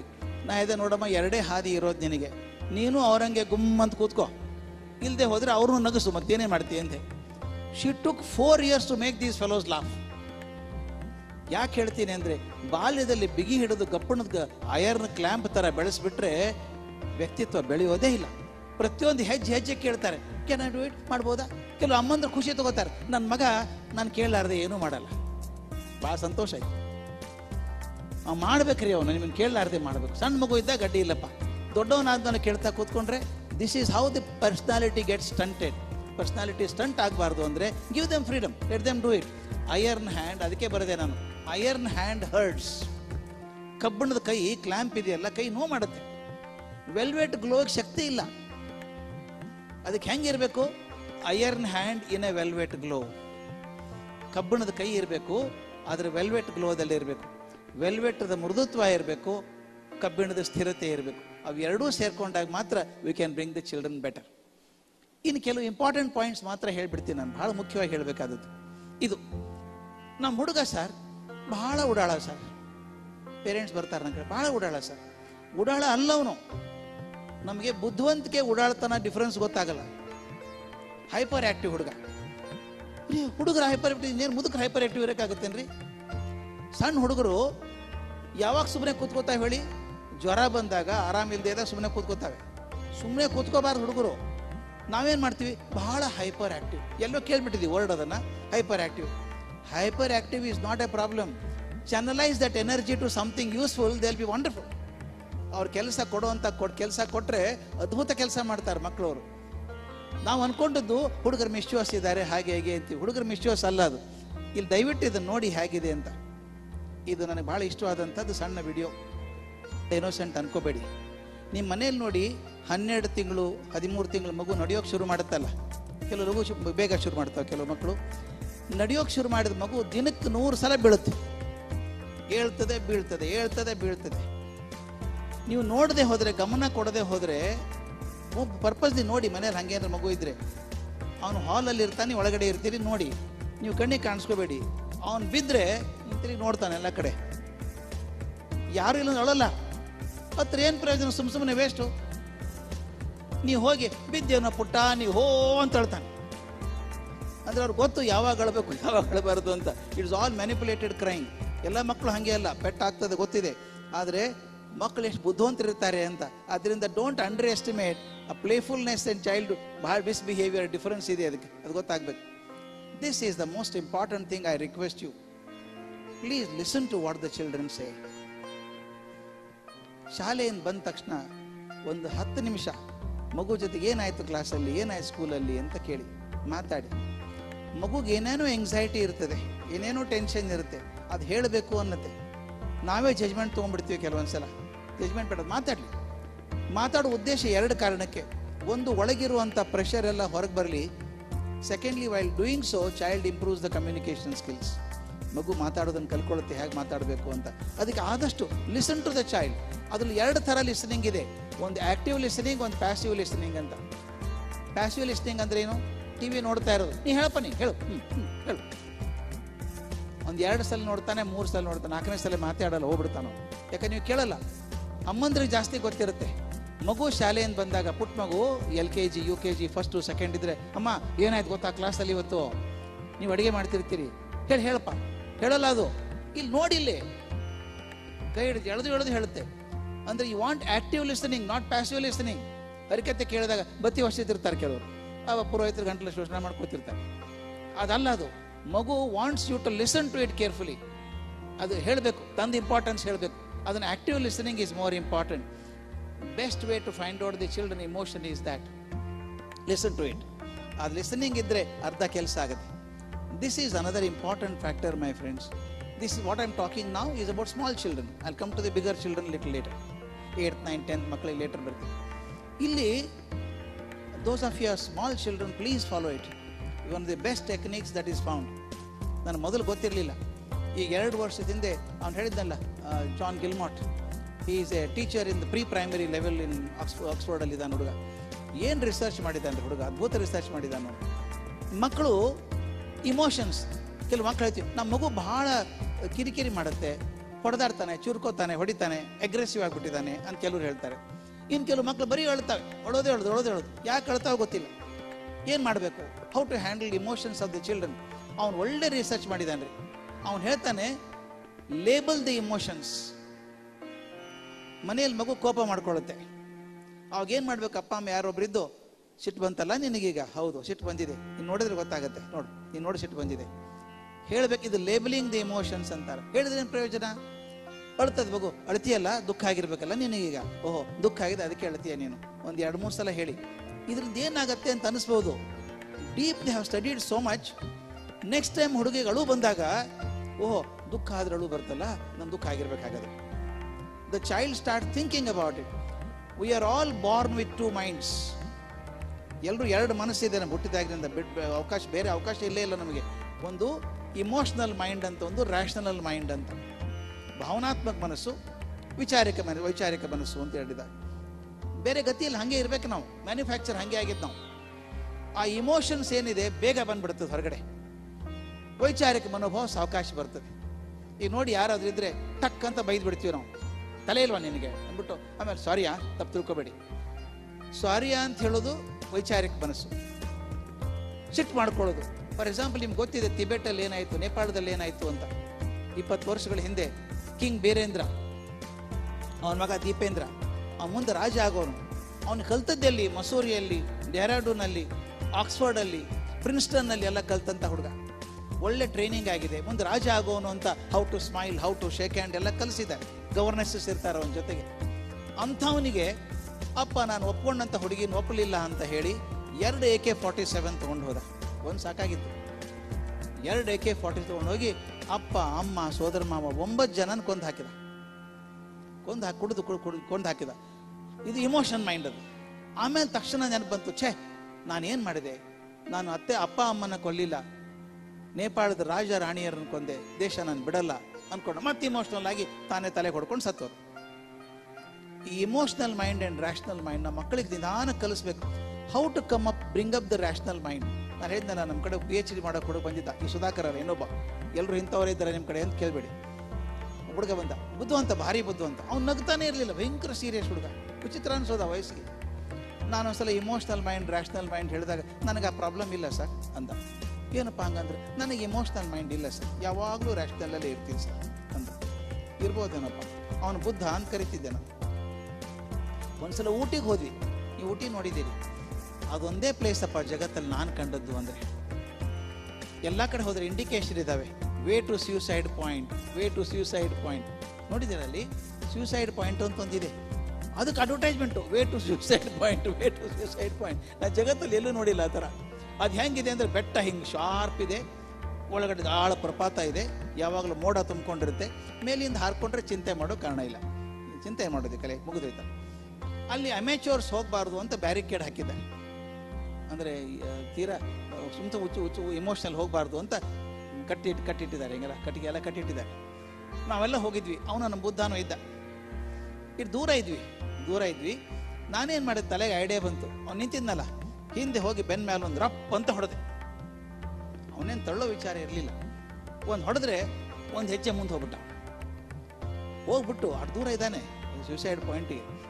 ಸಿಟ್ಟು ಬಂತು ಅವನು. ಯೂಸ್ಲೆಸ್ ಫಲೋ ಅಂದ್ಬಿಟ್ಟು ತಿರುಗಿ ನೋಡ್ದ. ನಾನು ಗೈಡ್ ಯೂಸ್ಲೆಸ್ ಆದರೂ ಕೂಡ ಯೂಸ್ಲೆಸ್ ಅನ್ನಬಾರ್ದು, ಅಂದರೆ PhD ಮುಗಿಯಲ್ಲ ಅಲ್ವಾ. ಅವನು ಮೊದಲು ನನಗೆ ಯೂಸ್ಲೆಸ್ ಫೆಲೋ ಅಂದ, ಅವ್ನು ತಿರುಗಿ ನೋಡ್ಬಿಟ್ಟು ಸಾರಿ ಸರ್ ಅಂದ. ಈಗ ನೋಡಪ್ಪ ಏನಾಯಿತು, ಯೂಸ್ಲೆಸ್ ಫೆಲೋ ಅಂದದ್ದು ಇಮೋಷ್ನಲ್ ಮೈಂಡು, ಗೈಡ್ಗೆ ಹಂಗೆ ಅನ್ನಬಾರ್ದಾಗಿತ್ತು ಅಂದದ್ದು ವಿಚಾರಿಕ ಮನಸ್ಸು, ರ್ಯಾಷನಲ್ ಮೈಂಡ್. ಎಲ್ರಿಗೂ ಇರ್ತದೆ. ಈ ಮಕ್ಕಳಿಗೆ ಇದು ಕಲಿಸ್ಕೊಡೋದು ಎಷ್ಟು ಸಿಂಪಲ್ ಟೆಕ್ನಿಕ್ ಮಾಡಿದ್ದಾನೆ ಅವನು ಜಾನ್ ಗಿಲ್ಮಾರ್ಟ್. ಅಂದರೆ ಅದು ತೋರಿಸ್ತೀನಿ. ಅವನೊಂದು ಹಾಡು ಮಾಡಿದ್ದಾನೆ, ರೈಮ್, ನರ್ಸರಿ ರೈಮ್, ನೀವು ಕೇಳುವಂಥ ರೈಮೆ. ಆ ಹುಡುಗರಿಗೆ ಹಾಡು ಕೇಳಿಸ್ತಾರೆ ಶಾಲೆಯಲ್ಲಿ ಮಕ್ಕಳಿಗೆ. ಬೇಕಾದ್ರೆ ನಾನು ಕೊಟ್ಟಿರ್ತೀನಿ ಸ್ಕೂಲಲ್ಲಿ, ಬೇಕಾದ್ರೆ ಯಾರೇ ಇಸ್ಕೋಬೋದು ಅದನ್ನು. ಬಹಳ ಚೆನ್ನಾಗಿ. I'm happy, I'm very happy, I'm happy, I'm happy, I'm happy, I'm very happy. How are you? How are you? How are you today? I'm sad, I'm sad, I'm sad, I'm very sad, I'm sad, I'm sad, I'm sad, I'm very sad. How are you? How are you? How are you today? I'm angry, I'm angry, I'm angry, I'm very angry, I'm angry, I'm angry, I'm angry, I'm very angry. How are you? How are you? How are you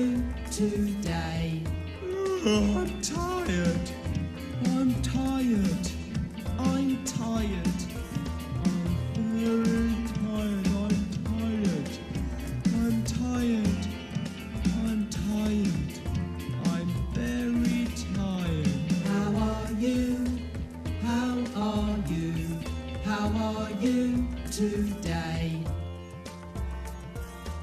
ನಮಗೆ ತಮಾಷೆ ಅನಿಸ್ಬೋದು ಇದನ್ನ. ಸಿಟ್ಟು ಬಂದಾಗ I am angry, you are angry ಅಂತ ತಕ್ಷಣ ಈ master ಕತೆ ಮುಖ ಕಾಣ್ಕೊಂಡು ಬರುತ್ತೆ. ಆ್ಯಂಗ್ರಿ ಇದ್ದಾಗ ಹೆಂಗಿರ್ತದೆ ಅಂತ. ಓ, ನನ್ನ ಮುಖನೂ ಹಾಗೆ ಕಾಣಿಸ್ತದ, ಆ್ಯಂಗ್ರಿ ಆಗಿದ್ದೀನಿ.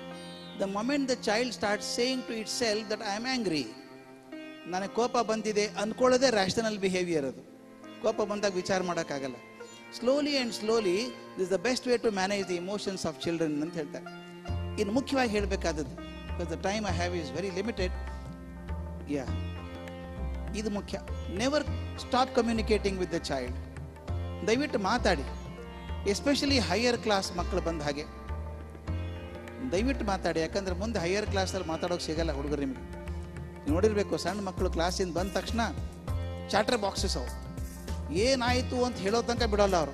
ಕ್ಲಾಸಲ್ಲಿ ಏನಾಯ್ತು ಗೊತ್ತಾ ಇವತ್ತು, ಎಲ್ಲ ಕತೆ ಹೇಳಬೇಕು. ಇದು ಎಲ್ಲಿವರೆಗೂ ಅಂತ ತಿಳ್ಕೊಂಡಿದ್ದೀರಿ? 5ನೇ ಕ್ಲಾಸ್ವರೆಗೂ, ಬಹಳ ಅಂದ್ರೆ 6ನೇ ಕ್ಲಾಸ್ವರೆಗೂ. ಆಮೇಲೆ ಹುಡುಗರು ಏನೂ ಹೇಳಲ್ಲ ನಿಮಗೆ, ನೀವೇ ಕೇಳಬೇಕು. ಏನಾಯ್ತು ಸ್ಕೂಲಲ್ಲಿ? ಏನಿಲ್ಲ. ಏನಿಲ್ಲ ಅಂದರೆ ಏನಾಗ್ತದೆ, ಕ್ಲಾಸ್ ಆಯ್ತು ಅಷ್ಟೇ. ನೀವು ನೋಡಿರ್ಬೇಕು, ಅನುಭವ ಆಗಿರ್ಬೇಕು ನಿಮಗೆ. ಯಾವ ಮಗು ವಿಪರೀತ ಮಾತಾಡ್ತಿತ್ತು ಶಾಲೆಯಿಂದ ಬಂದ ತಕ್ಷಣ, ಈಗ ಸ್ಟಾಪ್ ಕಮ್ಯುನಿಕೇಷನ್. ಮನೆಗೆ ಬಂದು ಒಂದು ಅರ್ಧ ಗಂಟೆ, ಎಸ್ಪೆಷಲಿ 8th, 9th, 10th ಮಕ್ಕಳು ಬಂದ ತಕ್ಷಣ ಫೋನ್ ತೊಗೊಂಡು ಫ್ರೆಂಡಿಗೆ ಫೋನ್ ಮಾಡೋದು. ನಿಮಗೆ ಘನಕೋಪ ಬಂದ್ಬಿಡುತ್ತೆ. ಅದು ಇಟ್ಟು ತನಕ ಅವ್ರ ಜೊತೆಗೆ ಇದ್ದು ಮತ್ತೇನು ಫೋನ್ ಮಾಡೋದು? ನನ್ನ ಮುಂದೆ ಹೇಳಲ್ಲ ಏನಾಯ್ತು ಕ್ಲಾಸಲ್ಲಿ, ಏನು ಹೇಳೋದು ನಿನಗೆ, ಕ್ಲಾಸ್ ಚೆನ್ನಾಗಿತ್ತು ಅಷ್ಟೇ. ಫ್ರೆಂಡ್ ಹತ್ರ ಮಾತಾಡೋದು ಜಾಸ್ತಿ ಆಗಿಬಿಡುತ್ತೆ. They stop talking to you. ಇನ್ನೊಂದು ನೋಡ್ಬೇಕು ನೀವು, ಸಣ್ಣ ಸಣ್ಣ ಮಕ್ಕಳಿದ್ದಾಗ, ಆ್ಯನ್ಯುವಲ್ ಡೇ ಇದ್ದಾಗ ಕಾಡಿ ಇಡ್ತಾರೆ ನಿಮ್ಮನ್ನು. ತಪ್ಪಿಸೋಂಗಿಲ್ಲ, ಬರಬೇಕು, ತಪ್ಪಿಸೋಂಗಿಲ್ಲ. ನೀವು ಅದಕ್ಕೋಸ್ಕರ ರಜೆ ಹಾಕಿ ಬರ್ತೀರಿ ಆ್ಯನ್ಯುವಲ್ ಡೇಗೆ. ಅದಕ್ಕೆ ಸ್ಟೇಜ್ ಮೇಲೆ ಹೋದಾಗ ಮಗು ನೋಡ್ತಿರ್ತದೆ, ಎಲ್ಲಿ ಕೂತಿದ್ದಾರೆ ನಮ್ಮ ಅಪ್ಪ ಅಮ್ಮ ನೋಡ್ತಿರ್ತದೆ. ಸಣ್ಣದಿದ್ದಾಗ ಮಾತ್ರ. ಸ್ವಲ್ಪ ದೊಡ್ಡದಾದ್ಮೇಲೆ 7ನೇ ಕ್ಲಾಸ್ ಬಂದಾಗ, ಅಮ್ಮ ನೀನು ಬರೋದು ಬೇಡ, ಯಾರೂ ಬರಲ್ಲ. ನೋಡಿದ್ದೀರಾ ಅದು ಯಾವ ಚೇಂಜ್ ಆಗುತ್ತೆ ಅಂತ? ಪೇರೆಂಟ್ಸ್ ಮೀಟಿಂಗ್ ಕೂಡ ಹುಡುಗರು ಹೇಳ್ತಾರೆ, ಅಮ್ಮ ಬರಬೇಡ, 6 ಜನ ಬರಲ್ಲ, 5 ಜನ ಬರಲ್ಲ, ನೀ ಬರಬೇಡ.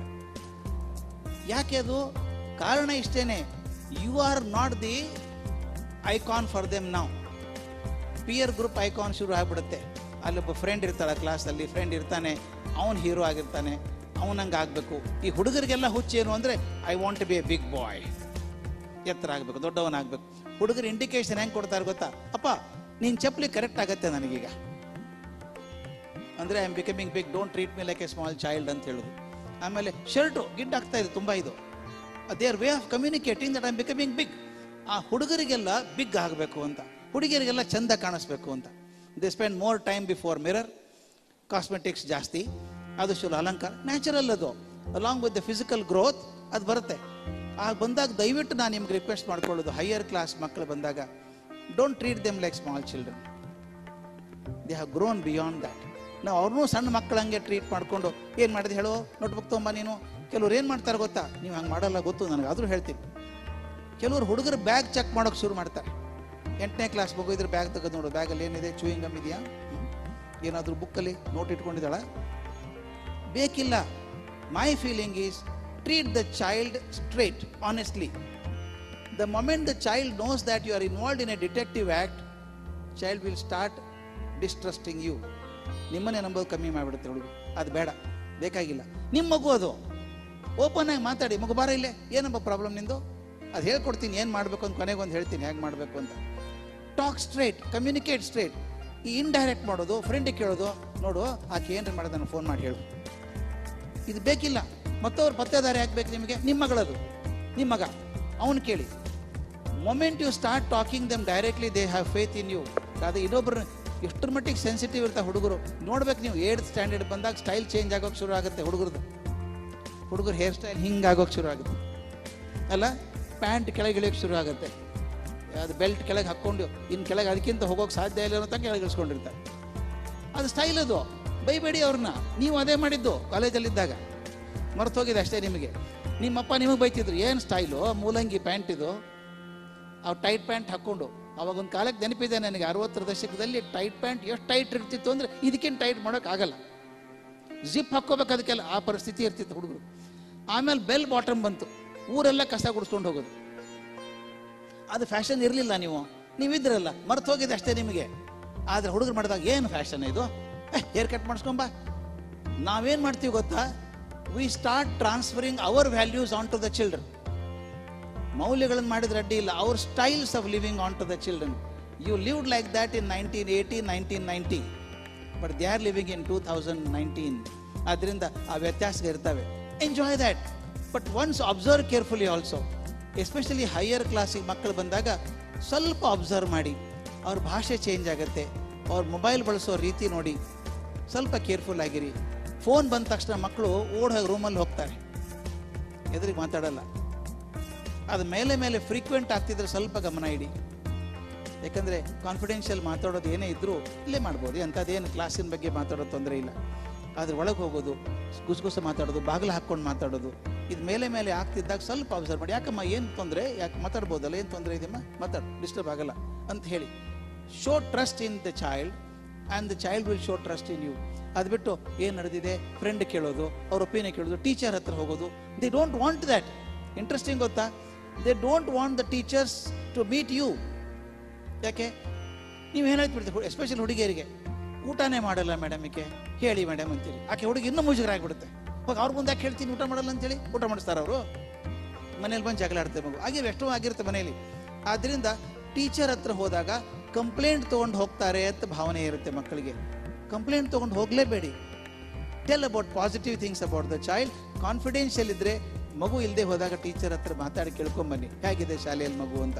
ಅದರಿಂದ especially this age when they are growing up, communicate. Most important is that. This is very important for me to say, most important I wanted to say. ಇದು ಫ್ಯಾಮಿಲಿ ಟೈಮ್ ಅಂತ ನಿಮ್ಮೆಲ್ರಿಗೂ ಪ್ರಾರ್ಥನೆ ಮಾಡ್ಕೊಳ್ಳೋದು. ಬಿಕಾಸ್ ಶಿವಮೊಗ್ಗದಲ್ಲಿ ಕಲ್ಚರ್ ಇಲ್ಲದೆ ಹೋದರೆ ಬೇರೆ ಕಡೆ ಸಿಗೋಲ್ಲ. ಇದು ಸೆಂಟರ್ ಆಫ್ ಕಲ್ಚರ್. ನನಗೆ ಅನಂತಮೂರ್ತಿ ಎಷ್ಟು ಸಲ ಹೇಳೋರು, in Shivamogga you can't escape culture, in Shivamogga you can't escape culture ಅಂತ ಹೇಳೋರು. ಅಂಥ ಕಲ್ಚರ್ ಬೌಲಲ್ಲಿ ಇರುವಂಥವ್ರು ನೀವು, ನಿಮಗೆ ಹೇಳಬೇಕಾಗಿಲ್ಲ, ಆದರೂ ಹೇಳೋ ಪ್ರಸಂಗ ಇದೆ. ಈ ಫ್ಯಾಮಿಲಿ ಟೈಮ್ ಅಂತಿದೆಯಲ್ಲ, ನಮ್ಗೆಲ್ಲದಕ್ಕೂ ಟೈಮ್ ಇದೆ ಸ್ವಾಮಿ. ಮಕ್ಕಳ ಹತ್ರ ಕೂತು ಹರಟೆ ಹೊಡೆಯೋಕ್ಕೆ ಟೈಮ್ ಇಲ್ಲ ನಮಗೆ. ನನಗೊಂದ್ಸಲ ಮಾಸ್ತಿ ಕೇಳಿದ್ರು, ಮನೇಲಿ ಏನಾದರೂ ಓದ್ತೀರಾ ಮೇಷ್ಟ್ರೇ ಅಂದರು. ಓದ್ತೀನಿ ಸರ್ ಅಂದೆ. ನೀವು ಓದೋದಲ್ರಿ, ಎಲ್ಲರೂ ಸೇರಿ ಏನಾದರೂ ಓದ್ತೀರಾ ಅಂತ. ಇಲ್ಲ ಅಂದೆ. ಓದಿ ಅಂದರು. ಶುರು ಮಾಡಿದೆ. ದಯವಿಟ್ಟು ಇದು ನಿಮ್ಮಲ್ಲಿ ಅಭ್ಯಾಸ ಮಾಡಿಕೊಂಡ್ರೆ, ನಿಮ್ಮಲ್ಲಿ 10% ಜನ ಮಾಡಿಕೊಂಡ್ರೆ ಅಲ್ಲಿ ಬಿ ಇಟರ್ನಲಿ ಗ್ರೇಟ್ಫುಲ್. ಏನು ಮಾಡೋದು, ನಾನು ಕುಮಾರ ವ್ಯಾಸ ಭಾರತ ಭಾಳ ಹುಚ್ಚು. ನಾನು ಕುಮಾರ ವ್ಯಾಸ ಭಾರತ ಒಂದು ಸಂಧಿ ಓದೋದು. ನನ್ನ ತಂದೆ, ನನ್ನ ತಾಯಿ, ನನ್ನ ಹೆಂಡತಿ, ಇಬ್ಬರು ಮಕ್ಕಳು ಎಲ್ಲರೂ ಕೂತ್ಕೊಳ್ಳೋದು. ನಾನು ಶ್ರೀ ವನಿತೆಯ ರಸನೆ ಅಂತ ಶುರು ಮಾಡಿದ ತಕ್ಷಣ ನನ್ನ ಹೆಂಡತಿ ಮಕ್ಕಳೆಲ್ಲ ಜೊತೆಗೆ ಅನ್ನೋರು. ಎಲ್ಲ ಬಾಯಿಗೆ ಬರುತ್ತೆ ಎಲ್ಲರಿಗೂ ಪದ್ಯ. ನಮ್ಮ ತಂದೆ ಒಂದೇನೋ ಹೇಳಬೇಕು, ತಾಯಿ ಒಂದೇನೋ ಹೇಳಬೇಕು, ಹುಡುಗರು ಪ್ರಶ್ನೆ ಕೇಳಬೇಕು. ಏನಾಗ್ತಿತ್ತು ಅಂದರೆ ಮಹಾಭಾರತ ಕತೆ ಮಕ್ಕಳಿಗೆ ಮುಟ್ತಾ ಇತ್ತು. ಇವತ್ತು ಆ ನಮ್ಮ ಹುಡುಗರಿಗೆ ಬಾಯಿಗೆ ಬರುತ್ತಲ್ಲ, ನನ್ನ ಸಮಾಧಾನ ಅಂದರೆ ಕುಮಾರ ವ್ಯಾಸ ಇನ್ನೊಂದು ತಲೆಮಾರಿ ಬದುಕೊಂಡ ಅಂತ. ಕುಮಾರ ವ್ಯಾಸ ಭಾರತ ಭಾಳ ಸಲ ಆಯಿತು. ಬೇಡ, ಮಂಕುತಿ ಮನ ಕಗ್ಗ ತಗೊಳ್ಳೋಣ, ಭಗವದ್ಗೀತೆ ಶ್ಲೋಕ ತಗೊಳ್ಳೋಣ. ಬೇಡ, ಮಾಸ್ತಿ ಕತೆಗಳಿದ್ದಾವೆ, ಕತೆ ಓದೋಣ ದಿನ ಒಂದು. ಇದರಿಂದ ಆಗ್ತದೇನು ಅಂದರೆ, ಮುಂದಿನ ತಲೆಮಾರಿಗೆ ನನ್ನ ಮಗ ಇಂಗ್ಲೆಂಡಿಗೆ ಹೋದಾಗ, ಕಲಿಯೋಕೆ ಹೋದಾಗ ಅಲ್ಲಿ ಫೋನ್ ಮಾಡಿದ್ದ, ಅಪ್ಪ ಐ ಮಿಸ್ ಕಗ್ಗ ನಾವು ಅಂದ. I felt so happy. ನಮ್ಮ ಹುಡುಗರು I miss pizza, I miss burger ಅಂದರೆ ಶಾಕ್ ಆಗುತ್ತೆ. ಅಂಥದ್ದು ಐ ಮಿಸ್ ಕಗ್ಗ ಅಂದಾಗ ಏನು ಮಾಡಬೇಕು ಅಂತ ಕೇಳಿದೆ. ಅದು ಅಪ್ಪ ನಿನ್ನ ಧ್ವನಿಯಲ್ಲೇ ಒಂದು 500 ಕಗ್ಗ ಮಾಡಿ ಕಳಿಸು ಅಂದ. 500 ಕಗ್ಗ ಮಾಡಿ ಕಳಿಸಿದೆ. ಅವ್ನು ಕಾರಲ್ಲಿ ಹಾಕ್ಕೊಂಡಿದ್ದಾನೆ. ಇವತ್ತಿಗಾದರೂ ಕಾರ್ ಸ್ಟಾರ್ಟ್ ಮಾಡಿದ ತಕ್ಷಣ ಕಗ್ಗನೇ ಬರುತ್ತೆ. ಅವನ ಬಾಯಿಗೆ ಒಂದು 200 ಪದ್ಯ ಬರುತ್ತೆ. ನನಗನ್ನಿಸ್ತು, ಗುಂಡಪ್ಪ ಇನ್ನೊಂದು ತಲೆಮಾರಿ ಬದುಕೊಂಡ್ರು. ಈ ನನ್ನ ಮೊಮ್ಮಗಳಿದ್ದಾಳೆ, 6 ವರ್ಷ ಹುಡುಗಿ. ಸಾಯಂಕಾಲ ಕೂತ ತಕ್ಷಣ ಕಗ್ಗ ತಂದು ಕೊಡ್ತಾಳೆ. ಅಜ್ಜ ಕಗ್ಗ ಓದು ಅಂತಾಳೆ. ನಾನು ಶುರು ಮಾಡಿದರೆ ಅದು ಶುರು ಮಾಡುತ್ತೆ, ಶ್ರೀ ವಿಷ್ಣು ವಿಶ್ವಾದಿ ಮೂಲ ಅಂತ ಅದು ಶುರು ಮಾಡುತ್ತೆ. ಅನ್ನಿಸ್ತಾತ ಇನ್ನೊಂದು ತಲೆಮಾರಿ ಬದುಕೊಂಡ್ತಪ್ಪ. ಯಾಕೆ ಹೇಳ್ತಿದ್ದೀನಿ ಅಂದರೆ, ನಮಗೆ ಸಂಸ್ಕೃತಿಯನ್ನು ನಮ್ಮ ತಂದೆ ತಾಯಿ ಕೊಟ್ಟರು. Your parents gave culture to you. ಮಕ್ಕಳನ್ನ ಬೈಬೇಡಿ, ಏನು ಸಂಸ್ಕೃತಿನೇ ಇಲ್ಲ ಹುಡುಗರಿಗೀಗ ಅನ್ಬೇಡಿ. ಅವ್ರು ಕೊಡಬೇಕಾದವ್ರು ನಾವೇ ಅಲ್ವಾ. ನಾವು ಸಂಸ್ಕೃತಿ ಕೊಡದೆ ಹೋದ್ರೆ ಇನ್ನು ಯಾರು ಕೊಡಬೇಕಾಗತ್ತೆ ಹೇಳಿ. ನಮಗೆ ನಮ್ಮ ತಂದೆ ತಾಯಿ ಕೊಟ್ಟರು ಅಂತ ನಮ್ಗೆ ಸ್ವಲ್ಪ ಉಳ್ಕೊಂಡಿದೆ. ನಾವು ಕೊಡದೆ ಹೋದರೆ ಏನು ಬರಲ್ಲ. ದಯವಿಟ್ಟು ಬ್ಲೇಮ್ ಮಾಡಬೇಡಿ. ಮುಂದೆ ನಾ ಹೇಳಿದೆ, ಮುಂದಿನ ತಲೆಮಾರಿ ಗುಂಡಪ್ಪ ಕುಮಾರ ವ್ಯಾಸ ಬಿಟ್ಬಿಡಿ. ಬರಗೂರು ರಾಮಚಂದ್ರಪ್ಪ ಚಂದ್ರಶೇಖರ್ ಕಂಬಾರ್ ನೆನಪಿರಲ್ಲ ಹುಡುಗರಿಗೆ. ಓದೋರು ಯಾರು? ಅದು ಕಲಿಸ್ಬೇಕಾದ ಜವಾಬ್ದಾರಿ ನಮ್ದಲ್ವಾ. ದಿನಾಲು ಒಂದು ಸ್ವಲ್ಪ ದಯವಿಟ್ಟು ಇದು ಫ್ಯಾಮಿಲಿ ಟೈಮ್ ಅಂತ ಒಂದು ಮಾತು. ಈಗಾದರೂ ನಾನು ಪಾಲಿಸ್ತೀನಿ ಸ್ವಾಮಿ, ನನಗೆ ಭಾಳ ಅನುಕೂಲ ಆಗಿದೆ ಅದರಿಂದ. ಮನೆ ಮೇಲೆ ಟೆರೆಸ್ ಮೇಲೆ ನಮ್ಮ ಹುಡುಗ, ಈಗೆಲ್ಲ ಇಬ್ಬರು ಮಕ್ಕಳಿಗೆ ಮದುವೆ ಆಗಿದೆ, ಇಲ್ಲೊಬ್ಬಿದ್ದಾನೆ. ಅವನು, ಅವನ ಹೆಂಡತಿ, ಮೊಮ್ಮಗಳು, ನಾನು, ನನ್ನ ಹೆಂಡತಿ ಜಮಖಾನೆ ಹಾಸ್ಕೊಂಡು ಕೂತ್ಕೊಂಡ್ಬಿಡ್ತೀವಿ ಟೆರೆಸ್ ಮೇಲೆ. ಏನು ಚಂದ ರೀ ಜೀವನ. ನಾನು ದಯವಿಟ್ಟು ಬೆಡ್ಕೋದಿವೆಲ್ಲ ಹಾಗಿಲ್ಲ. ಧಾರಾವಾಹಿ ಬರ್ತಾವಲ್ಲ ಸಾಯಂಕಾಲ ಧಾರಾವಾಹಿ. ನಾವೆಲ್ಲ ಕೂಡೋದು ಎದಕ್ಕೆ ಗೊತ್ತಾ? ಹೊಟ್ಟೆ ಕೂತ್ಕೊಳ್ಳೋದು ಧಾರಾವಾಹಿ ನೋಡೋದಕ್ಕೆ. ಬೇಗ ಬೇಗ ಊಟ ಮುಗಿಸ್ರಿ, ಧಾರಾವಾಹಿ ಶುರು ಆಗ್ತದೆ. ನಾನು ದಯವಿಟ್ಟು ನಿಮ್ಮಲ್ಲಿ ಬೇಡ್ಕೊಳ್ಳೋದು, ಮಕ್ಕಳಿಗೋಸ್ಕರ ಏನೇನೋ ತ್ಯಾಗ ಮಾಡ್ತೀವಂತೆ, 1-2 ಸೀರಿಯಲ್ ತ್ಯಾಗ ಮಾಡಿ. ನಮ್ಮಮ್ಮ ಬಹಳ ಭಕ್ತಿಯಿಂದ ನೋಡ್ತಿದ್ಲು ಸೀರಿಯಲ್. 91 ವರ್ಷ ಆಕೆ. ನಾನು ಎಷ್ಟು ನೋಡ್ತಾಳಲ್ಲ, ಏನಿರಬೇಕಿದು ಅಂತ ನಾನು 2 ದಿವಸ ಗಟ್ಟಿ ಕೂತು ನೋಡ್ಬಿಟ್ಟೆ. 6ರಿಂದ ರಾತ್ರಿ 10:30 ತನಕ ನೋಡಿದೆ. ನನಗೆ ಕತೆ ಅರ್ಥ ಆಗಲ್ಲ, ನೋಡಿದ್ರೆ ಗೊತ್ತಾಗತ್ತಾನೆ. ಒಂದು ಡೈರಿಯಲ್ಲೆಲ್ಲ ಇಟ್ಕೊಂಡು ಕೂತ್ಕೊಂಡೆ. 2 ದಿವಸ ನೋಡಿದೆ, ಕತೆ ಅರ್ಥ ಆಗದಿದ್ರು ಒಂದು ಬಹುದೊಡ್ಡ ಜ್ಞಾನ ಬಂತು ನನಗೆ. ಏನು ಅಂದರೆ, ನಮ್ಮ ಮಕ್ಕಳನ್ನು ಹಾಳು ಮಾಡೋದಕ್ಕೆ ಇದಕ್ಕಿಂತ ಒಳ್ಳೆ ಉಪಕರಣಗಳಿಲ್ಲ ಅನ್ಸ್ಬಿಡ್ತು ಅಲ್ಲ. ಅದು ಇರೋದೇನು? ಎಲ್ಲಾದ್ರಲ್ಲೂ ಅತ್ತೆ ಸೊಸೆನ ಹೆಂಗೆ ಮೋಸ ಮಾಡೋದು, ಸೊಸೆ ಅತ್ತೆಗೆ ಹೆಂಗೆ ಮಾಡೋದು, ಆ ನಾದನಿಗೆ ಹೆಂಗೆ ಮೋಸ ಮಾಡೋದು. ನನ್ನ ಪಕ್ಕದಲ್ಲಿ ಹುಡುಗಿ ಇದೆ ರೀ, ಭಾಳ ಚೂಟಿ ಹುಡುಗಿ ಅದು. ಒಂದ್ಸಲ ನನ್ನ ಪಕ್ಕ ಕೂತಿತ್ತು, ನಾ ಪೇಪರ್ ಏನೋ ಓದ್ತಾ ಇದ್ದೆ, ಬರಿತಾ ಇದ್ದೆ. ಅಜ್ಜ ನೋಡು ಅನ್ಲು. ಏನು ನೋಡ್ಲಿ ಅಂತ ಕೇಳಿದೆ. ಆ ಹುಡುಗಿ ಇದ್ದಾಳಲ್ಲ, ಹಾವು ಆಗ್ಬಿಡ್ತಾಳೆ ನೋಡೋಕ್ಕೆ ಅಂದು. ಹುಡುಗಿ ಹೆಂಗೆ ಹಾವು ಆಗ್ತಾಳೆ ನೋಡೀಗ ಅಂದು. ಆಗೇ ಬಿಟ್ಲಕ್ಕೆ ಹಾವದ್ಲು. ನಾ ಅಂದೆ, ಎಲ್ಲ ಇವನ either the director is as stupid as this girl or the girl is as intelligent as the director. ನಾವು ಏನೇನು ತಲೆಗೆ ತುಂಬ್ತಿದ್ವಿ ರೀ ಹುಡುಗರಿಗೆ. Most illusionary things we are putting in the head of the child. ಅದಕ್ಕೆ ಅದನ್ನು ಬಿಟ್ಟು TV ಆಫ್ ಮಾಡಿ ಒಂದು ಸ್ವಲ್ಪ ಕೂತ್ಕೊಳ್ಳಿ. ನಿಮ್ಮ ಆಫೀಸಲ್ಲಿ ಏನಾಯಿತು ಅಂತ ನೀವು ಹೇಳಿ, ಮನೆಯಲ್ಲಿ ಏನಾಯಿತು ಅಂತ ಹೆಂಡತಿ ಹೇಳಿ, ಶಾಲೆಯಲ್ಲಿ ಮಕ್ಕಳು ಹೇಳಿ, ಮಾತಾಡಲಿ ಕಂಟಿನ್ಯೂಸ್ ಆಗಿ. ಹರಟೆ ಹೊಡೀರಿ, ಗಪ್ಪ ಮಾರ್ರೆ. ಹಳೆ ಕಾಲದಲ್ಲಿ ಕಟ್ಟೆ ಏನು ಮಾಡ್ತಿದ್ರು, ಮನೆ ಮುಂದೆ ಕಟ್ಟೆ ಹರಟೆ ಹೊಡಿಬೇಕು ಅಂತ. ಯಾಕೆ ಗೊತ್ತಾ? ಮನುಷ್ಯ ಸಂಬಂಧಗಳೇ ಇಲ್ದಂಗಾಗಿದೆ. ನಿಮ್ಮ ಮನೇಲಿ ನೀವೇ ನೋಡಿ, 4 ಜನ ಕೂತಿದ್ರೆ ಹಾಲಲ್ಲಿ 4 ಮೊಬೈಲ್ ಇರುತ್ತೆ ಕೈಯಲ್ಲಿ. ಎಲ್ಲರೂ ಮೊಬೈಲ್ ನೋಡ್ತಾ ಕೂತಿರೋದು. ನಮ್ಮಮ್ಮ ಬುದ್ಧಿ ಕಲಿಸಿಲ್ಲ ನನಗೊಂದ್ಸಲ. ನಾನು ಆಫೀಸಲ್ಲಿ ಬಂದ ತಕ್ಷಣ ಫೋನ್ ಆಫ್ ಮಾಡಿಬಿಡ್ತೀನಿ. ಅರ್ಜೆಂಟ್ ಯಾವುದು ಕಾಲು ಅಂತ ಆಫೀಸಿಂದ ಕೊಟ್ಟಿರ್ತಾರೆ, ವಾಪಸ್ ಮಾಡಬೇಕು. ಕಂಟಿನ್ಯೂಸ್ 5-6 ಫೋನ್ ಬರ್ತಾನೆ ಇತ್ತು. ನನ್ನ ಅಣ್ಣಮ್ಮ ಮುಂದೆ ಕೂತಿದ್ಲಕ್ಕೆ. ಕೂತು, ನಿನ್ನ ಫೋನ್ ನಂಬರ್ ಏನೋ ಅಂದ್ಲು. ಯಾಕಮ್ಮ ಅಂತ ಕೇಳಿದೆ. ಫೋನ್ ಮಾಡ್ತೀನಿ ನಿನಗೆ ಅಂದ್ಲು. ಯಾಕೆ ಅಂದರೆ, ಮುಂದೆ ಕೂತ್ರಂತೂ ಮಾತಾಡೋಕ್ಕಾಗಲ್ಲ, ಇನ್ನು ಫೋನಲ್ಲೇ ಮಾತಾಡ್ಬೇಕು ಕಾಣಿಸುತ್ತೆ ಅಂದು. ಅವತ್ತಿಂದ ತೀರ್ಮಾನ ಮಾಡಿದೆ, ಅಮ್ಮನ ಜೊತೆ ಕೂತ್ಕೊಂಡಾಗ, ಮನೇಲಿ ಕೂತ್ಕೊಂಡಾಗ ಫೋನ್ ಆಫ್ ಮಾಡಿ. ಏನೂ ಪ್ರಳಯ ಆಗಿ ಹೋಗಲ್ಲ, ಪ್ರಳಯ ಆಗೋದಿಲ್ಲ. ಯಾಕಂದರೆ ಮನುಷ್ಯ ಸಂಬಂಧಗಳು ಮುಖ್ಯನೋ ಫೋನ್ ಸಂಬಂಧ ಮುಖ್ಯನೋ ನಮಗೆ? ಇವತ್ತು ಮನುಷ್ಯ ಸಂಬಂಧಗಳೇ ಅಶಕ್ತವಾಗಿ ಹೋಗ್ತಾ ಇದ್ದಾವೆ ಸರ್. ಮಾತಾಡೋ ಟೈಮ್ ಇಲ್ಲ ನಮಗೆ. ಅದಕ್ಕೆ ಎಲ್ಲರೂ ಕೂತ್ಕೊಂಡು ಹರಟೆ ಹೊಡಿರೋದು. ಅರ್ಧ ತಾಸು ಕೂತ್ಕೊಳ್ಳಿ. I tell you, life is so beautiful. ಮುಂದೆ ನಿಮ್ಮ ಮಕ್ಕಳು ಬೇಕು ಅಂದ್ರೂ ಕೈಗೆ ಸಿಗಲ್ಲ ನಿಮಗೆ. ರೆಕ್ಕೆ ಬಂದಮೇಲೆ ಹಾರಿ ಹೋಗ್ತಾವೆ ಮಕ್ಕಳು. ನೆನೆಸ್ಕೊಂಡು ಕೂತಿರೋದು, ಮಗ ಅಲ್ಲಿದ್ದಾನೆ, ಸ್ಕೈಪ್ ಕಾಲ್ ಮಾಡ್ತಾ ಕೂತ್ಕೊಳ್ಳೋದು. ಇದ್ದಾಗ ಪಕ್ಕದಲ್ಲಿ ಕೂತ್ಕೊಂಡು 4 ಮಾತಾಡಿ, ಸಂಬಂಧ ಗಟ್ಟಿ ಮಾಡ್ಕೊಳ್ಳಿ. ಇದು ಬಹಳ ಮುಖ್ಯ ನಮ್ಮ ಫ್ಯಾಮಿಲಿಯಲ್ಲಿ. ಈ ವ್ಯಾಲ್ಯೂಸ್ ಇವತ್ತಿಗೂ ನನ್ನ ಮಗ ಹೇಳ್ತಾನೆ, ಅಪ್ಪ those were the best times of our life. We sat together. ಏನೇನೋ ಹರಟೆ ಹೊಡೆದ್ವಿ, ಕೂತ್ ಮಾತಾಡಿದ್ವಲ್ಲ. ಮನಸ್ಸಲ್ಲಿ ಗೋಡೆಗಳು ಬರಲ್ಲ ಸ್ವಾಮಿ. ಸಾಕಷ್ಟು ಜನ ಜೆಂಟಲ್ಮನ್ ಇದ್ದಾರೆ. I am so happy about it. ನಮ್ಮ ಪ್ರಾಬ್ಲಮ್ ಏನು ಗೊತ್ತಾ? ಬೆಳೆದ ಮಕ್ಕಳಿಗೆ ಹೇಳುವಂಥ ಮನಸ್ಸಿಲ್ಲ ನಮಗೆ, ಧೈರ್ಯ ಇಲ್ಲ. ಬೆಳೆದ ಮಕ್ಕಳಿಗೆ ಏನು ಮಾತಾಡೋದು? ನಂದೇ ಎಕ್ಸಾಂಪಲ್ ಕೊಡ್ತೀನಿ. ನನ್ನ ಮಗ ಫಸ್ಟ್ ಟೈಮ್ ಇಂಗ್ಲೆಂಡಿಗೆ ಹೋದಾಗ ಅವನಿಗೆ ಹೇಳಬೇಕು ಅಂತಂದ್ರೆ ಬಾಯಿ ಬರೋಲ್ಲ. ಏನು ಹೇಳೋದು? ಇಷ್ಟು ಕಷ್ಟ ಆಗಿಬಿಟ್ಟಿದೆಯಲ್ಲ, ಗೋಡೆ ಹಾಕ್ಕೊಂಡ್ಬಿಟ್ಟಿದ್ದೀವಲ್ಲ ನಾವು. ಮಕ್ಕಳ ಹತ್ರ ನೇರವಾಗಿ ಮಾತಾಡೋಕ್ಕಾಗಲ್ಲ. ದಯವಿಟ್ಟು ಮಾತಾಡಿ. ನಮ್ಮ ಸಂಸ್ಕೃತಿ ಬಗ್ಗೆ ಹೇಳಿ. ನಾವು ಕೆಲವು ತಮಾಷೆ ಮಾಡ್ತೀನಿ. ನಿಮ್ಮ ಆಲ್ಬಮ್ ಇದೆಯಲ್ಲ, ಮ್ಯಾರೇಜ್ ಆಲ್ಬಮ್ಮು, ಇತ್ತೀಚೆಗೆ ಏನಾದ್ರು ನೋಡಿದ್ದೀರ ಅದನ್ನು? ಯಾರೂ ನೋಡಲ್ಲ ಅದನ್ನು. ಮದುವೆಯಾಗಿ 1 ವಾರ ಹೊತ್ಕೊಂಡು ಅಡ್ಡಾಡಿದ್ದು ತೋರಿಸಿದ್ದೆ. 1 ವಾರ ಆದ್ಮೇಲೆ ಕಟ್ಟಿ ಮೇಲೆ ಇಟ್ಟಿದ್ದು ಯಾರೂ ತೆಗೆದು ನೋಡಿಲ್ಲ. ತೆಗೀರಿ ಒಂದ್ಸಲ ಕೆಳಗಡೆ ಅದನ್ನ. ಈಗ ಮದುವೆಯಾಗಿ 20 ವರ್ಷ ತೆಗೀರಿ. ತೆಗೆದು ಮಕ್ಕಳಿಗೆ ತೋರಿಸಿ, ಅಮ್ಮ ಹಿಂಗೆ ಕಾಣಿಸ್ತಿದ್ದೆ ನೀನು ಅಂತಾಳಕ್ಕೆ. ಹೌದು, ಹಿಂಗೆ ಕಾಣಿಸ್ತಿದ್ದೆ ಅಂತ ಹೇಳ್ಬೇಕು. ಇವರಿದ್ದಾರಲ್ಲ, ಇವ್ ನಿಮ್ಮ ಅಜ್ಜನ ಅಣ್ಣ, ಇವರು ಅಲ್ಲಿದ್ದರು. ನೀನು ಪರಿಚಯ ಮಾಡಿಕೊಡಿ, ಫ್ಯಾಮಿಲಿ ಪರಿಚಯ ಮಾಡಿಕೊಡಿ. ಈಗಿನ ಹುಡುಗರಿಗೆ ಹೇಗಿದೆ ಗೊತ್ತಾ? ಫ್ಯಾಮಿಲಿ ಪರಿಚಯನೇ ಬೇಕಾಗಿಲ್ಲ ಅವ್ರಿಗೆ ಯಾರಿಗೂ. ನಾವು ಸಣ್ಣಂದಿರ್ತಾ ಯಾವುದರ ಮದುವೆ ಇದ್ದರೆ ಫ್ಯಾಮಿಲಿಯಲ್ಲಿ, ಆ ಮದುವೆ ಆಗೋರು ಹೊಲಿಸ್ಕೋತಿದ್ರೋ ಗೊತ್ತಿಲ್ಲ, ನಾವು ಬಟ್ಟೆ ಹೊಲ್ಸ್ಕೊಂಡು ರೆಡಿಯಾಗಿರ್ಬೇಕು ಮದುವೆಗೆ. ಸಂಭ್ರಮ ಮದುವೆಗೆ ಹೋಗೋದಂದ್ರೆ. ಇವತ್ತು ಮಕ್ಕಳು ಕೇಳಿ ನೋಡಿ ಮದುವೆಗೆ, ಅಮ್ಮ ನೀವು ಹೋಗ್ಬಾ, ನಾ ಬರಲ್ಲ, ಬೋರ್. ಮದುವೆ ಬೋರ್ ಅಂದ್ರೆ ಇನ್ನೇನು ಮಾಡೋದ್ರಿ? ನೋಡಿದ್ದೀರಾ, ಹುಡುಗರು ಮದುವೆಗೆ ಬರಲ್ಲ ಈಗ, ಬೇಡ ಅಂತವೆ. ನೀವು ಹೋಗ್ಬಾ, ನಾ ಇರ್ತೀನಿ ಮನೇಲಿ. That means relationships are less important than imaginary relationship on the phone or the TV. ಅದಾಗಬಾರ್ದು. ದಯವಿಟ್ಟು ಆದಷ್ಟು ಕೂತ್ಕೊಂಡು ಸಂಸ್ಕೃತಿ ಬಗ್ಗೆ ಮಾತಾಡಿ. ರಾಮಾಯಣ ಮಹಾಭಾರತ ಇದುವರೆಗೂ ಬಹಳ ದೊಡ್ಡ ಹೆಮ್ಮೆ ಇತ್ತು ನಮಗೊಂದು. ಏನು ಹೆಮ್ಮೆ ಇತ್ತು? These are the only 2 classics in the world which every one knows without reading them. ಬೇರೆ ಯಾವುದೇ ಕ್ಲಾಸಿಕ್ ಓದ್ಬೇಕಾದ್ರೆ ಓದಬೇಕು, ಅರ್ಥ ಮಾಡ್ಕೋಬೇಕು. ಆದರೆ ಇದು ಹಾಗಲ್ಲ. ರಾಮಾಯಣ ಮಹಾಭಾರತ ಹಳ್ಳಿ ಜನಕ್ಕೆ ಕೂಡ ರಾಮಾಯಣ ಕತೆ ಗೊತ್ತು, ಮಹಾಭಾರತ ಕತೆ ಗೊತ್ತು. ಇದು ಬಂದದ್ದು ಹೇಗೆ, ಬಾಯಿಂದ ಬಂದದ್ದಲ್ವಾ? ಹಾಗೆ ನಾವು ಬಳಸ್ಬೇಕು ಹುಡುಗರನ್ನ. ಮಕ್ಕಳಿಗೆ ಕತೆ ಹೇಳಿ. ಮಕ್ಕಳು ನೋಡೋ ದೃಷ್ಟಿ ಬೇರೆ. ಅದು ತಮಾಷೆ ಹೇಳಿಬಿಡ್ತೀನಿ ನಿಮಗೆ. ನಾವು ಅಂದ್ಕೊಂಡಂಗೆ ನೋಡಲ್ಲ ಮಕ್ಕಳಿಗೆ ರಾಮಾಯಣ. ನನ್ನ ಮೊಮ್ಮಗಳಿಗೆ ನಾನು ಸಂಭ್ರಮದಿಂದ ಹೇಳ್ತಾ ಇದ್ದೆ ರಾಮಾಯಣ. ಅದು 5 ವರ್ಷ ಹುಡುಗಿ ಇತ್ತು. ನೋಡು, ರಾಮ ಹೋದ ಜನಕರಾಜನ ಆಸ್ಥಾನಕ್ಕೆ, ಒಂದು ಬಿಲ್ ತಂದ್ರು. ಎಷ್ಟು ದೊಡ್ಡ ಬಿಲ್ ಗೊತ್ತಾ ಅದು? 5,000 ಜನ ತಳ್ಕೊಂಡು ಬಂದರು ಅನ್ಲಕ್ಕೆ. ಅಷ್ಟು ದೊಡ್ಡ ಬಿಲ್ಲ. ನನಗೇನು ಹೇಳಬೇಕಾಗಿತ್ತು? ರಾಮ ಎಡ್ ಶೂರ ಅಂತ ಹೇಳಬೇಕಾಗಿತ್ತು. ಅವನು ಎಡಗೈಯಿಂದ ಎತ್ತಿಬಿಟ್ಟ ಬಿಲ್ಲು. ಅಂದ್ಲು. ಎಳೆದು ಹಗ್ಗ ತಗೊಂಡು ಕಟ್ಟಿಬಿಟ್ಟ. ಠಕ್ ಅಂತ ಮುರಿದು ಹೋಯ್ತು ನಡುವೆ ಎಂದೆ. ನಾನೇನು ಅನ್ಕೊಂಡೆ?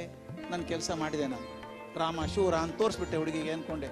ಆಕೆ ನೋಡ್ಬಿಟ್ಟು ಭಾಳ ಹಳೇದಾಗಿತ್ತು ಅನಿಸುತ್ತೆ ಅಂದ್ಲು. ಅಂದರೆ ಈಗಿನ ಹುಡುಗರು ಹಾಗೆ ನಂಗೆ ರಿಯಾಕ್ಟ್ ಮಾಡ್ತಾರೆ ಅಂತ ಅನ್ಕೋಬೇಡಿ. ಆ ಥರ. But tell them story of Ramayana, tell them story of Mahabharata. Culture ಕೊಡಿ. Culture is like the root of a plant. ಎಷ್ಟು ಬೇರು ಆಳಕ್ಕೆ ಹೋಗುತ್ತೋ ಅಷ್ಟು ಮರ ಗಟ್ಟಿಯಾಗಿರುತ್ತೆ.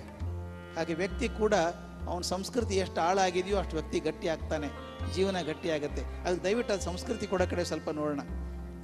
ಇದೊಂದು ಡ್ಯುಯಲ್ ಪೇರೆಂಟಿಂಗ್. ಒಂದು ಸ್ವಲ್ಪ ಕೆಲವು ಕಡೆ ಇರ್ತದೆ, ಕೆಲವು ಕಡೆ ಇರಲ್ಲ. ಡ್ಯುಯಲ್ ಪೇರೆಂಟಿಂಗ್ ಅಂದ್ರೆ ಏನು?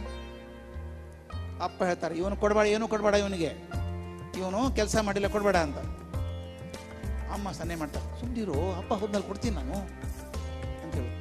ಅಥವಾ ಅಮ್ಮ ಹೇಳ್ತಾಳೆ ಕೊಡಬೇಡ ಅಂತ, ಅಪ್ಪ ಕೊಟ್ಬಿಡು ಹೋಗಲಿ, ಏನು ಮಾಡ್ತಾರೆ, ಕೊಡಬೇಡ ಹೋಗಲಿ. This is called dual parenting. ಅಪ್ಪ ಹೇಳೋದು ಎಕ್ಸಾಕ್ಟ್ಲಿ ಅಪೋಸಿಟ್ ಅಮ್ಮ ಹೇಳೋದು. ಅದಕ್ಕೆ ನಾನು ನಿಮ್ಮಲ್ಲಿ ಕೇಳ್ಕೊಳ್ಳೋದೇನು ಅಂದರೆ, if there is a difference of opinion, don't let down your spouse. ತಪ್ಪೋ ಸರಿನೋ ಗಂಡ ಹೇಳಿದ್ದಾರೆ, ನೀವು ಹೌದು ಅನ್ನಿ ಆ ಕ್ಷಣಕ್ಕೆ ಮುಂದೆ ತಿದ್ಕೊಳ್ಳೋಕೆ ಬರುತ್ತೆ. ಆದರೆ ಮಗು ಮುಂದೆ ಜಗಳ ಬೇಡ. ಮಗು ಅಂಪೈರ್ ಆದಂಗೆ ಆಗ್ಬಿಡುತ್ತೆ, ಆ ಕಡೆ ಈ ಕಡೆ ನೋಡ್ತಾ. ಎರಡೆರಡು ಒಪಿನಿಯನ್ ಬಂದಾಗ ಏನಾಗುತ್ತೆ ಅಂತ ಭಾಳ ಚಂದ ಹೇಳ್ತಾರೆ. Either he gets totally confused or he becomes very manipulative.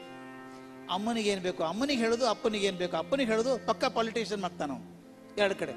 ಅಥವಾ ಅದಕ್ಕೆ ಹೇಳೋದು, ಕೋಣೆಯಲ್ಲಿ ಹೋಗಿ ಡಿಫರೆನ್ಸ್ ಆಫ್ ಒಪಿನಿಯನ್ ಬಂತ ಒಂದು ಕೋಣೆಗೆ ಹೋಗಿ ಚೆನ್ನಾಗಿ ಜಗಳಾಡಿ, ಆದರೆ ಹೊರಗಡೆ ಬಂದಾಗ ಒಂದೇ ಮಾತಿರಲಿ. Let the child know that the father and mother do not differ in the view. ಅದು ಭಾಳ ಇಂಪಾರ್ಟೆಂಟ್. ಅದು dual parenting makes the child confused about what is happening. ಇದು ಭಾಳ ಚಂದ. ನಮ್ಮ ಇಮೋಷನ್ಸ್ ನಾವು ಮ್ಯಾನೇಜ್ ಹೇಗೆ ಮಾಡಬೇಕು ಅಂತ ಇದೊಂದು ವಿಡಿಯೋ ಇದೆ ಸ್ವಾಮಿ, ಆಶ್ಚರ್ಯ ಅನಿಸುತ್ತೆ.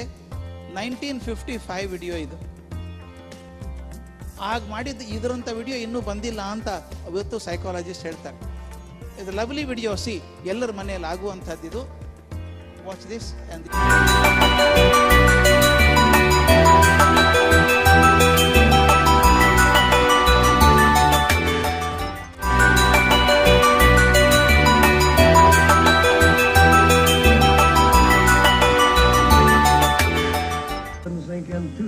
ಅಪ್ಪ ಮನೆಗೆ ಬಂದರು. What happened that night was a different story. Volume ಕಮ್ಮಿ ಮಾಡಿ. If there's anything I hate, it's a messy looking yard. ಮನೆ ಮುಂದೆ ಕಸ. ಸಿಟ್ಟು ಬಂದ್ಬಿಡ್ತಾ ಅವನಿಗೆ. ದಾಡ್ ಒಳಗೋದ್ರು. ಏನು ಮನೆ ಮುಂದೆ ಹೊಲಸು ಮಾಡಿದ್ದೀರಿ ಅಂತ. I let Sarah have it straight. ಪಾಪ ಕುದೀತಾ ಇದೆ. ಹೆಂಡ್ತಿನ ಕರೆದು ಆಕೆ ನಗನಗ್ತಾ ಬಂದ್ಲು ಪಾಪ. ಇವ್ರು ಕೂಗಿದ್ರು. ಆಕೆಗೂ ಸಿಟ್ಟು ಬಂತೀಗ. ನಾ ಹಾಕಿದ್ದೇನೆ, ನಿಮ್ಮ ಮಗ ಹಾಕಿದ್ದು. ಕರಿ ಅವನ್ನ. ಇಬ್ರು ಸಿಟ್ಟು. ಕರಿ ಬಗನ. ಅವ್ನು ನಗನಗ್ತಾ ಬಂದ ಹುಡುಗ ಮೊದಲು. ನೋಡಿ ಎಷ್ಟು ಚೆನ್ನಾಗಿ ನಗ್ತಾನ ಅವನು. ಈಕೆ ಬೈದ್ರು, ಅಪ್ಪ ಬೈದ್ರು. ಅಪ್ಪನ ಕೋಪ ಅಮ್ಮನಿಗೆ ಬಂತು, ಅಮ್ಮನ ಕೋಪ ಮಗ್ ಬಂತು. ಅವನೇನು ಕ್ಲೀನ್ ಮಾಡ್ತಾನೆ ಈಗ? ನೋಡಿ ಏನ್ ಮಾಡ್ತಾನ ಅವನು.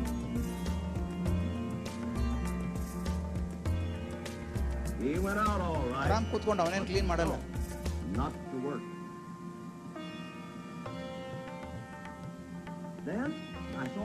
ನೋಡಿ ನಾಯಿಗೆ ಓದಿತ್ತಾನ.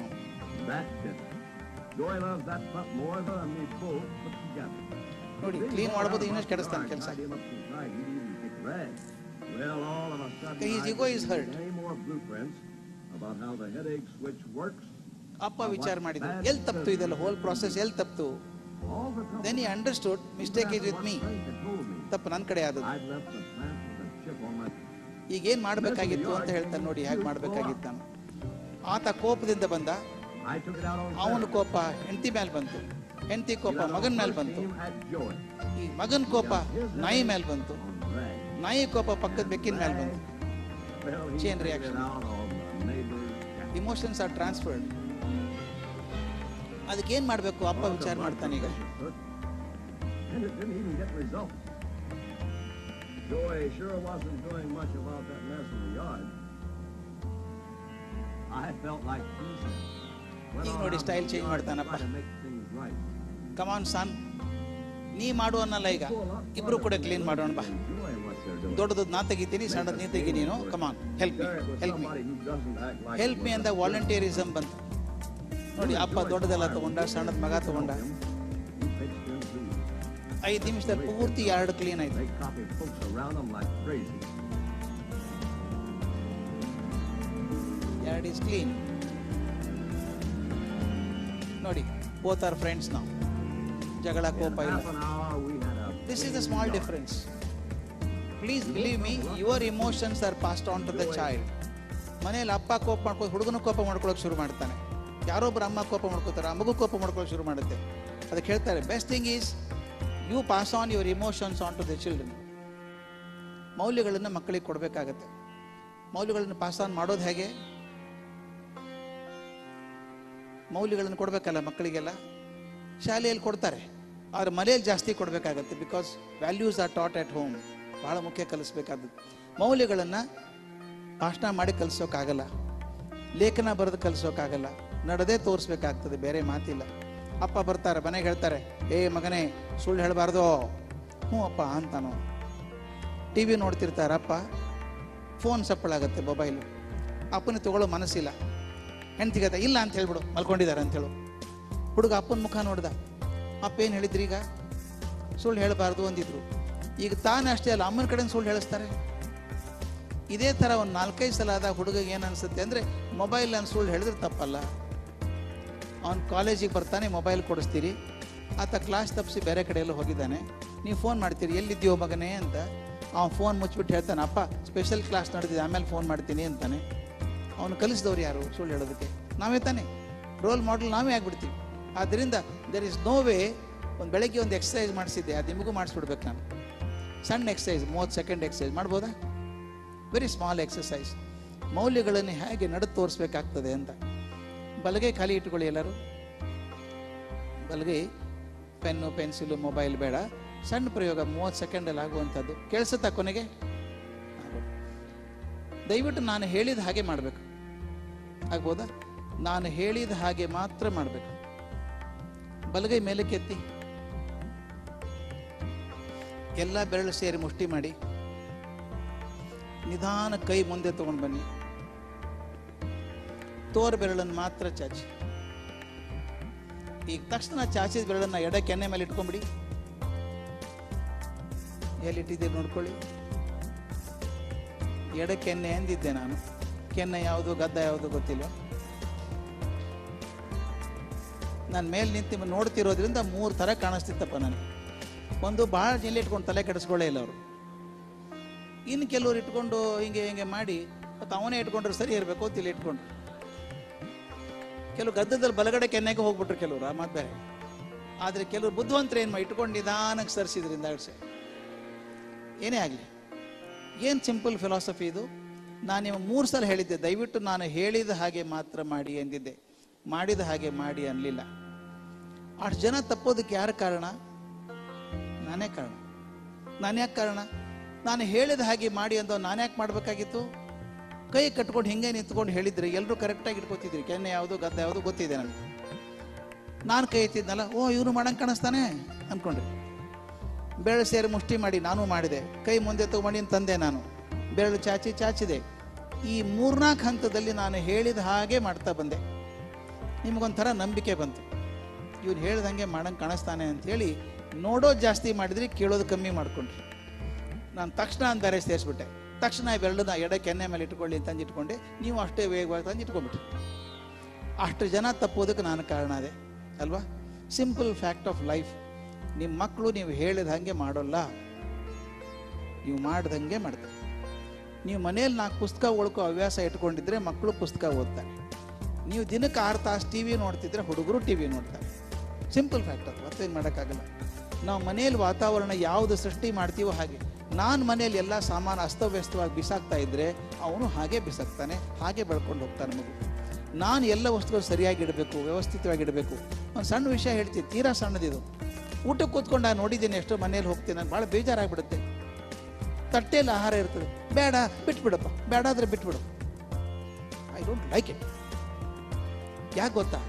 ಆ ಅನ್ನದ ಬೆಲೆ ಕಲಿಸೋದು ಬೇಡ ಮಗುಗೆ. ಎಷ್ಟು ಬೇಕೋ ಅಷ್ಟು ಹಾಕ್ಸ್ಕೊ, 3 ಸಲ ಹಾಕ್ಸ್ಕೊ, 4 ಸಲ ಹಾಕ್ಸ್ಕೊ, ಆದ್ರೆ ಒಂದು ಅಗಳು ಬಿಡೋ ಹಂಗಿಲ್ಲ ಕೆಳಗಡೆ. ಬಿಡ್ರಿ ಪಾಪ, ಸಾಕಂತಾನೆ, ಇನ್ನೇನು ಮಾಡೋದು?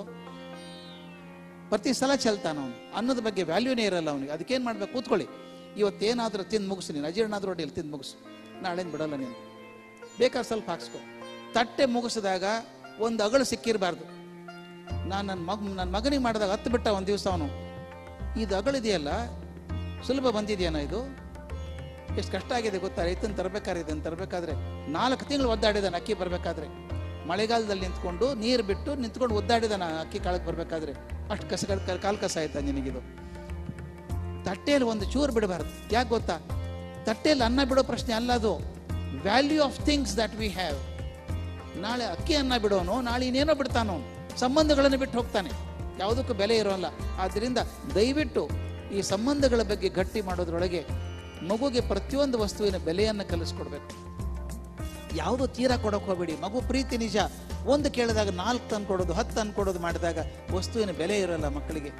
ಒಂದು ಸಲ ನಾವು ಆ ಮಕ್ಕಳನ್ನು ಸರಿಯಾಗಿ ಶಿಸ್ತಲ್ಲಿ ಬೆಳೆಸಿದರೆ, ಪ್ರೀತಿ ಕೊಡೋಣ, ಅತಿ ಪ್ರೀತಿ ಕೆಟ್ಟದಾಗತ್ತೆ. ಬಿಗಿ ಇರಲಿ, ಹೊಡಿಬಾರ್ದು. ನೀವೆಲ್ಲ ಹೊಡೆಯಲ್ಲ ಮಕ್ಕಳನ್ನು ಅನ್ಕೊಂಡಿದ್ದೀನಿ ನಾನು. ಕೆಲವ್ರು ಏನು ಪಟ ಹೊಡಿತಾರ್ರಿ, ಮಾತು ಪಟ ಹೊಡಿದ ಹಾಗೆ. ನಂದು ಯಾಕೆ ಹೊಡಿಬಾರ್ದು ಅಂತ ಹೇಳಿದೆ. ಕೆಲವು ಪೇರೆಂಟ್ ಕೇಳಿಬಿಟ್ಟು, ಹೊಡಿಬಾರ್ದು ಅಂದ್ರೆ ಹೆಂಗೆ ಸರ್, ಯಾಕೆ ಹೊಡಿಬೇಕು ಅಂತ ಕೇಳಿದೆ ನಾನು. ಮಾತು ಕೇಳಲ್ಲ ಅವನು. ನಾ ಕೇಳಿದ ಒಂದು ಉದಾಹರಣೆ ಹೇಳ್ತೀನಿ, ಈ ಉದಾಹರಣೆ ನಿಮ್ಮ ತಲೆಯಲ್ಲಿ ಇದ್ರೆ ಸಾಕು. ಇದು ಲಾಸ್ಟ್ ಮಾತು ನಂದು. ನೀವು ಕುದುರೆ ಗಾಡಿಯಲ್ಲಿ ಹೋಗ್ತೀರಿ ಅಂತ ಇಟ್ಕೊಳ್ಳಿ. ನನಗೆಲ್ಲ ಭಾಳ ಜನ ಕೇಳ್ತಾರೆ, ಹೊಡಿಬಾರ್ದು ಅಂದ್ರೆ ಏನು ಮಾಡೋದು, ಯಾಕೆ ಹೊಡಿಬಾರ್ದು ಅಂತ. ನಾವೇನು ದ್ವೇಷದ ಹೊಡಿತೀವ, ಅವ್ನು ಸರಿ ಮಾಡೋಕ್ಕೆ ಹೊಡಿಯೋದಲ್ವ ನಾವು ಅಂತ. ನನ್ನ ಆರ್ಗ್ಯುಮೆಂಟ್ ಭಾಳ ಸಿಂಪಲ್ ಆಗಿದೆ.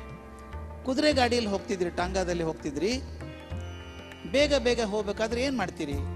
ಯಾರಿಗೆ ಹೊಡಿತೀರಿ? ಟಾಂಗಾದಲ್ಲಿ 2 ಭಾಗ ಇದ್ದಾವೆ, ಒಂದು ಕುದುರೆ, ಒಂದು ಬಂಡಿ. ಯಾರಿಗೆ ಹೊಡಿತೀರಿ? ಕುದುರೆಗೆ ಹೊಡಿತೀರೋ ಬಂಡಿಗೆ ಹೊಡಿತೀರೋ? ಕುದುರೆಗೆ ಹೊಡಿಬೇಕು ಬೇಗ ಹೋಗ್ಬೇಕಂದ್ರೆ ಅಲ್ವಾ. ಬಂಡಿ ಹೊಡೆದ್ರೆ ಪ್ರಯೋಜನ ಇಲ್ಲ. ಈ ಮಗು ಮಂಡುತನ ಮಾಡುತ್ತೆ, ಮಾಡಲ್ಲ ಅನ್ನತ್ತೆ, ತಿನ್ನೋಲ್ಲ ಅನ್ನತ್ತೆ, ಓದಲ್ಲ ಅನ್ನತ್ತೆ. ಆ ಮಗುವಿನಲ್ಲಿ 2 ಭಾಗ ಇದ್ದಾವೆ, ಒಂದು ಮನಸ್ಸು, ಒಂದು ದೇಹ. ಓದಲ್ಲ ಅನ್ನೋದು ಯಾವುದು? ಮನಸ್ಸೋ ದೇಹನೋ? ಮನಸ್ಸು. ದೇಹ ಅಲ್ಲೇ ಕೂತಿದೆಯಲ್ಲ, ಏನು ಮಾಡುತ್ತೆ ಪಾಪ. ಮತ್ತು ದೇಹಕ್ಕೆ ಯಾಕೆ ಹೊಡಿತೀರಿ ನೀವು? ಮನಸ್ಸಿಗೆ ಹೊಡಿಬೇಕಲ್ಲ, ದೇಹಕ್ಕೆ ಹೊಡಿತೀರ ಯಾಕೆ? ಬಂಡಿಗೆ ಹೊಡೆದಂಗಲ್ವ ಅದು. ಯಾಕೆ ಅಂದರೆ ನಮ್ಮ ಮನಸ್ಸಿಗೆ ಹೆಂಗೆ ಹೊಡಿಬೇಕು ಅಂತ ನಮಗೆ ಗೊತ್ತಿಲ್ಲ, ಅದಕ್ಕೆ ದೇಹಕ್ಕೆ ಹೊಡಿತೀವಿ ನಾವು. ಮನಸ್ಸಿಗೆ ಹೊಡೆಯೋದಿದ್ರೆ, ನಿಮ್ಮ ಮನೇಲಿ ಕೆಲವು ಹುಡುಗರು ಟಿ ವಿ ಪ್ರಾಬ್ಲಮ್ ಇದೆ ಯಾರಿಗಾದರೂ? ತುಂಬ ಟಿ ವಿ ನೋಡ್ತವೆ, ತುಂಬ ಮೊಬೈಲ್ ನೋಡೋದು, ಬಿಡೋಲ್ಲ, ಏನು ಮಾಡೋದು, ಹೆಂಗೆ ಬಿಡಿಸೋದು ಅಂತ ಚಿಂತೆ. ಒಬ್ಬರು ತಾಯಿ ನನ್ನ ಅಳೋಕೆ ಶುರು ಮಾಡ್ಬಿಟ್ಟು, ಭಯಂಕರ ಟಿ ವಿ ನೋಡ್ತಾಳೆ ಹುಡುಗಿ, ಏನು ಮಾಡಬೇಕು ಅಂತ. ನಾ ಇದೆ, ನಮ್ಮ ಮನೇಲಿ ಒಂದು ಸ್ಯಾಂಪಲ್ ಇದೆ, ಅದನ್ನು ಬಿಡಿಸಿದ್ದೀನಿ, ಕರೆಕ್ಟಾಗಿ ವರ್ಕ್ ಆಗುತ್ತೆ. ಒಂದು 100 ಮನೇಲಿ ಟ್ರೈ ಮಾಡಿದರೆ ವರ್ಕ್ ಆಗುತ್ತೆ. ಟಿ ವಿ ಬಿಡಿಸ್ಬೇಕಂದ್ರೆ ಫಾರ್ಮುಲಾ ಹೇಳ್ಕೊಟ್ಬಿಡ್ತೀನಿ ನಾನು, ಭಾಳ ಸುಲಭ. ನನ್ನ ಸೊಸೆ ಬಂದು, ಅಪ್ಪ ವಿಪರೀತ ಡೊರೆಮಾನ್ ನೋಡ್ತಾಳೆ ಆಕೆ, ಡೊರೆಮಾನ್ ಅಂತಾಳೆ, ಬಿಡಿಸೋದು ಹೇಗೆ? ನಾ ಕೇಳಿದೆ, ಡೊರೆಮಾನ್ ಪರಿಚಯ ಯಾರು ಮಾಡಿದ್ರು ಆಕೆಗೆ? ಪರಿಚಯ ಯಾರು ಮಾಡಿದ್ರು? ನೀನೇ ಮಾಡಿದ್ದಾನೆ. ಕಾರಣ ಇತ್ತು, ಕೆಲಸ ಇತ್ತು, ಮಗು ಕಾಡ್ತಾ ಇತ್ತು, ಕೈ ಬಿಡ್ತಿರ್ಲಿಲ್ಲ. ಒಂದು 10 ನಿಮಿಷ ಕೂತ್ಕೊಂಡು ನೋಡಮ್ಮ, ನಾ ಕೆಲಸ ಮುಗಿಸ್ ಬರ್ತೀನಿ ಅಂತ ಕೂಡಿಸಿದೆ, ಡೊರೆಮಾನ್ ಹಚ್ಚಿದೆ. ದಿನ ನೋಡಿ ಹುಡುಗಿಗೆ ಡೊರೆಮಾನ್ ದೋಸ್ತಿ ಆಯಿತು. ನಿನ್ನ ದೋಸ್ತಿ ಬೇಕಾಗಿಲ್ಲ ಆಕೆಗೆ, ಅದು ಸಾಕು ದೋಸ್ತಿ. ಬಿಡಿಸೋದು ಹೇಗೆ? ಭಾಳ ಸುಲಭ. ಅದೇ ರೀತಿ ಬಿಡಿಸು. ಒಂದು ಮನೆಯಲ್ಲಿ ಎಲ್ಲರೂ ಮಾತಾಡ್ಕೋಬೇಕು ಇದನ್ನು. ಕೆಟ್ಟ ಚಟ ಬಿಡಿಸ್ಬೇಕಾದ್ರೆ ಮನೆಯಲ್ಲಿ ನೋಡು, ಟಿ ವಿ ಬೇಕಲ್ಲ, 15 ನಿಮಿಷ ಮುಳ್ಳಿಲ್ಲಿದೆ, 3ಕ್ಕೆ ಬಂದ ತಕ್ಷಣ ಸ್ಟಾಪ್ ಮಾಡಬೇಕು, 15 ನಿಮಿಷ ಸ್ಟಾಪ್ ಮಾಡಬೇಕು. ಹಚ್ಚು ಅಂತಾಳೆ, ಮೊದಲು ಬಂದ್ ಮಾಡೋದು, ಆಮೇಲೆ ನೋಡ್ಕೊಂಡು ಹಚ್ಚಿ ಮೊದಲು ಅಂತಾಳೆ. ಹಚ್ಚಿ ಹೋಗ್ಬಿಡ್ಬೇಡಿ, ಕರೆಕ್ಟಾಗಿ 3ಕ್ಕೆ ಬಂದಾಗ ಸ್ಟಾಪ್ ಮಾಡಿ. ಅಳ್ತದೆ ಮಗು, ಹೋ ಅಂತ ಅಳ್ತದೆ, ಇನ್ನು ಬೇಕು ಅಂತ ಅಳ್ತದೆ. ಆಗ ಮನೇಲಿ ಹಿರಿಯರು ಏನು ಮಾಡ್ತಾರೆ, ಪಾಪ ಹಚ್ಬಿಡು ಅಳ್ತದೆ ಅಂತಾರೆ. ಮನೆಯಲ್ಲಿ ಮಾತಾಡ್ಕೊಳ್ಳಿ, ಹಾಗನ್ಬೇಡಿ. ಡ್ಯುಯಲ್ ಪೇರೆಂಟಿಂಗ್ ಬೇಡ ಅಲ್ಲಿ. We have to teach discipline. 3 ಬಂದರೆ ಸ್ಟಾಪ್, ಅದು ಬಿಡಿಸಲ್ಲ, ಮುಂದೆ ಮಾಡಲ್ಲ ಅಂತೇಳಿ. ನನ್ನ ಮೊಮ್ಮಗಳು ಹಾಗೆ ಮಾಡಿದ್ಲು, ಅಜ್ಜ ಅಮ್ಮ ಸಾಕು ಅಂತ ಬಂದ್ ಮಾಡಿದ್ಲು ಅಂತ. ಅಂದ್ರೆ ನನಗೇನು ಲಂಚ, ನನಗೆ ನೀ ಹಚ್ಚು ಅಂತ. ಇದು ಇಲ್ಲಮ್ಮ ಹಚ್ಚೋಕ್ಕಾಗಲ್ಲ. ಅಳ್ಬೇಕಾ? ಒಂದು ಕುರ್ಚಿ ಹಾಕ್ಕೊಡ್ತೀನಿ, ಚೆನ್ನಾಗಳು, ಕಣ್ಣು ಸ್ವಚ್ಛ ಆಗ್ತದೆ, ಏನೂ ಆಗಲ್ಲ. ನಾವು ಭಾಳ ಕಾಳಜಿ ಮಾಡು, ಸ್ವಚ್ಛ ಕಣ್ಣು ಅಳು ಹೇಳಿದ್ನಲ್ಲ ನಿಮಗೆ, ಯಾಕೆ ಅಳ್ತಾ ಹುಡುಗರು ಅಂತ. ತನ್ನ ಕೆಲಸ ಸಾಧಿಸ್ಕೋಬೇಕಾಗಿದೆ ಅದಕ್ಕೆ. ನಾ ಅಳಪ್ಪ, ನೀವು ಬೇಕಾದಷ್ಟು ಅಳು, ಹಚ್ಚಲ್ಲ ಅಂದೆ. ಗೊತ್ತಾಯ್ತಕ್ಕೆ ಈಗೇನು ಬಂದಾಗತ್ತೆ, ಯಾರು ಮನೇಲಿ ಹಚ್ಕೊಳ್ಳಲ್ಲ, ಕರೆಕ್ಟಾಗಿ 3ಕ್ಕೆ ಬಂದಾಗ್ಬಿಡುತ್ತೆ. ನಾನು ಒಂದ್ಸಲ ಹೇಳಿದೆ, ಒಂದು ಕೆಲಸ ಮಾಡ್ಬಿಟ್ಟ, ಹೆಂಗಿದ್ರು 3ಕ್ಕೆ ಬಂದಾಗತ್ತಾ, ನೀನೇ ಬಂದ್ ಮಾಡಿಬಿಡು, ಗುಡ್ ಗರ್ಲ್ ಅಂತಾಳೆ. ಅದು ಹೆಂಗೂ ಬಂದಾಗ್ತಿತ್ತ, ಈಗ ತಾನೇ ಬಂದ್ ಮಾಡ್ತಾಳೆ, ಅಮ್ಮ ಕ್ಲೋಸ್ ಮಾಡಿದ್ದೀನಿ ನೋಡು ಅಂತಾಳೆ, ಗುಡ್ ಗರ್ಲ್, ಸಾಕು. ಸೆಲ್ಫ್ ಡಿಸಿಪ್ಲಿನ್ ತಾನೇ ಬರ್ತದೆ. ಈಗ we have to do it all family members together. ಮನೇಲಿ ಎಲ್ಲರೂ ಒಂದೊಂದು ಥರ ಮಾತಾಡಿದ್ರೆ ಆಗಲ್ಲ, ಎಲ್ಲರೂ ಕೂಡಿ ಮಾತಾಡಿದರೆ ಮಗುವಿನ ಬಿಹೇವಿಯರ್ ಸರಿ ಮಾಡ್ಬೋದು, ಮೌಲ್ಯಗಳನ್ನು ತರ್ಬೋದು. ಅದಕ್ಕೆ ನಾನು ಹೇಳೋದು, ನಿಮ್ಮ ಮನೇಲಿ ದಯವಿಟ್ಟು ನೀವು ಮಾಡ್ತೀರಿ ಅಂದ್ಕೊಂಡಿದ್ದೀನಿ, ಸಾಯಂಕಾಲ ಎಲ್ಲರೂ ಕೂತು ಒಂದು ಏನು ಪ್ರಾರ್ಥನೆ ಮಾಡ್ತೀರಿಲ್ಲೋ ಗೊತ್ತಿಲ್ಲ, ಮಲಗೋದಕ್ಕಿಂತ ಮೊದಲು ಒಂದು ಪ್ರಾರ್ಥನೆ ಮಾಡಿ ಮಲ್ಕೊಳ್ಳೋಕೆ ಹೋಗಿ. ಇಂಗ್ಲೀಷಲ್ಲಿ ಒಂದು ಮಾತಿದೆ, the family that prays together stays together. ಯಾವ ಪರಿವಾರ ಒಟ್ಟಾಗಿ ಪ್ರಾರ್ಥನೆ ಮಾಡ್ತದೋ ಅದು ಒಟ್ಟಾಗಿ ಬದುಕ್ತದೆ ಅಂತ. ಇಲ್ಲಿದ್ರೆ ನಮ್ಮ ಕೆಲವರಿಗೆ ಆ ರಾತ್ರಿ 10:30 2 ಹೆಣ ನೋಡೇ ಮಲ್ಕೊಳ್ಳೋದು ಆ ಕ್ರೈಮ್ ಡೈರಿಯಲ್ಲಿ, ಏನು ಕರ್ಮನೋ ಏನೋ. ಅದ್ರ ಬದಲು ಎಲ್ಲರೂ ಕೂತು, ನಮ್ಮಮ್ಮ ನನಗೆ ರಾಮರಕ್ಷಾ ಸ್ತೋತ್ರ ಅಂತ ಹೇಳ್ತಿದ್ಲು, ಯಾವುದೋ ಒಂದು, ಎಲ್ಲರೂ ಕೂತು ಜೋರಾಗಿ ಅನ್ನಿ, ಎಂಥ ಚಂದ ಇರುತ್ತೆ ಗೊತ್ತಾ ಫ್ಯಾಮಿಲಿ ಟುಗೆದರ್ ಸಿಂಗಿಂಗ್. 2 ನಿಮಿಷ 5 ನಿಮಿಷ ಆಗತ್ತೆ ನಿಮ್ಮದು. ನಿಮ್ಗೆ ಯಾವುದೋ ದೇವ್ರು ನಂಬಿದ್ದೀರಿ, ಆ ದೇವ್ರದ್ದು ಯಾವುದೋ ಒಂದು ಪ್ರಾರ್ಥನೆ, ಒಂದು ಸ್ತೋತ್ರ ಇಟ್ಕೊಂಡು ದಿವಸಕ್ಕೆ 5 ನಿಮಿಷ ಮಾಡಿ ಸಾಯಂಕಾಲ. Look at the cultural values you are giving it to the child. ಅದು ಮಾಡಿದಾಗ your children are not your children, your children are the citizen of tomorrow. They are going to be the important leaders of tomorrow. ಅದರಿಂದ ಆ ಮಕ್ಕಳನ್ನು ಬೆಳೆಸೋ ಜವಾಬ್ದಾರಿ ನಮಗಿದೆ.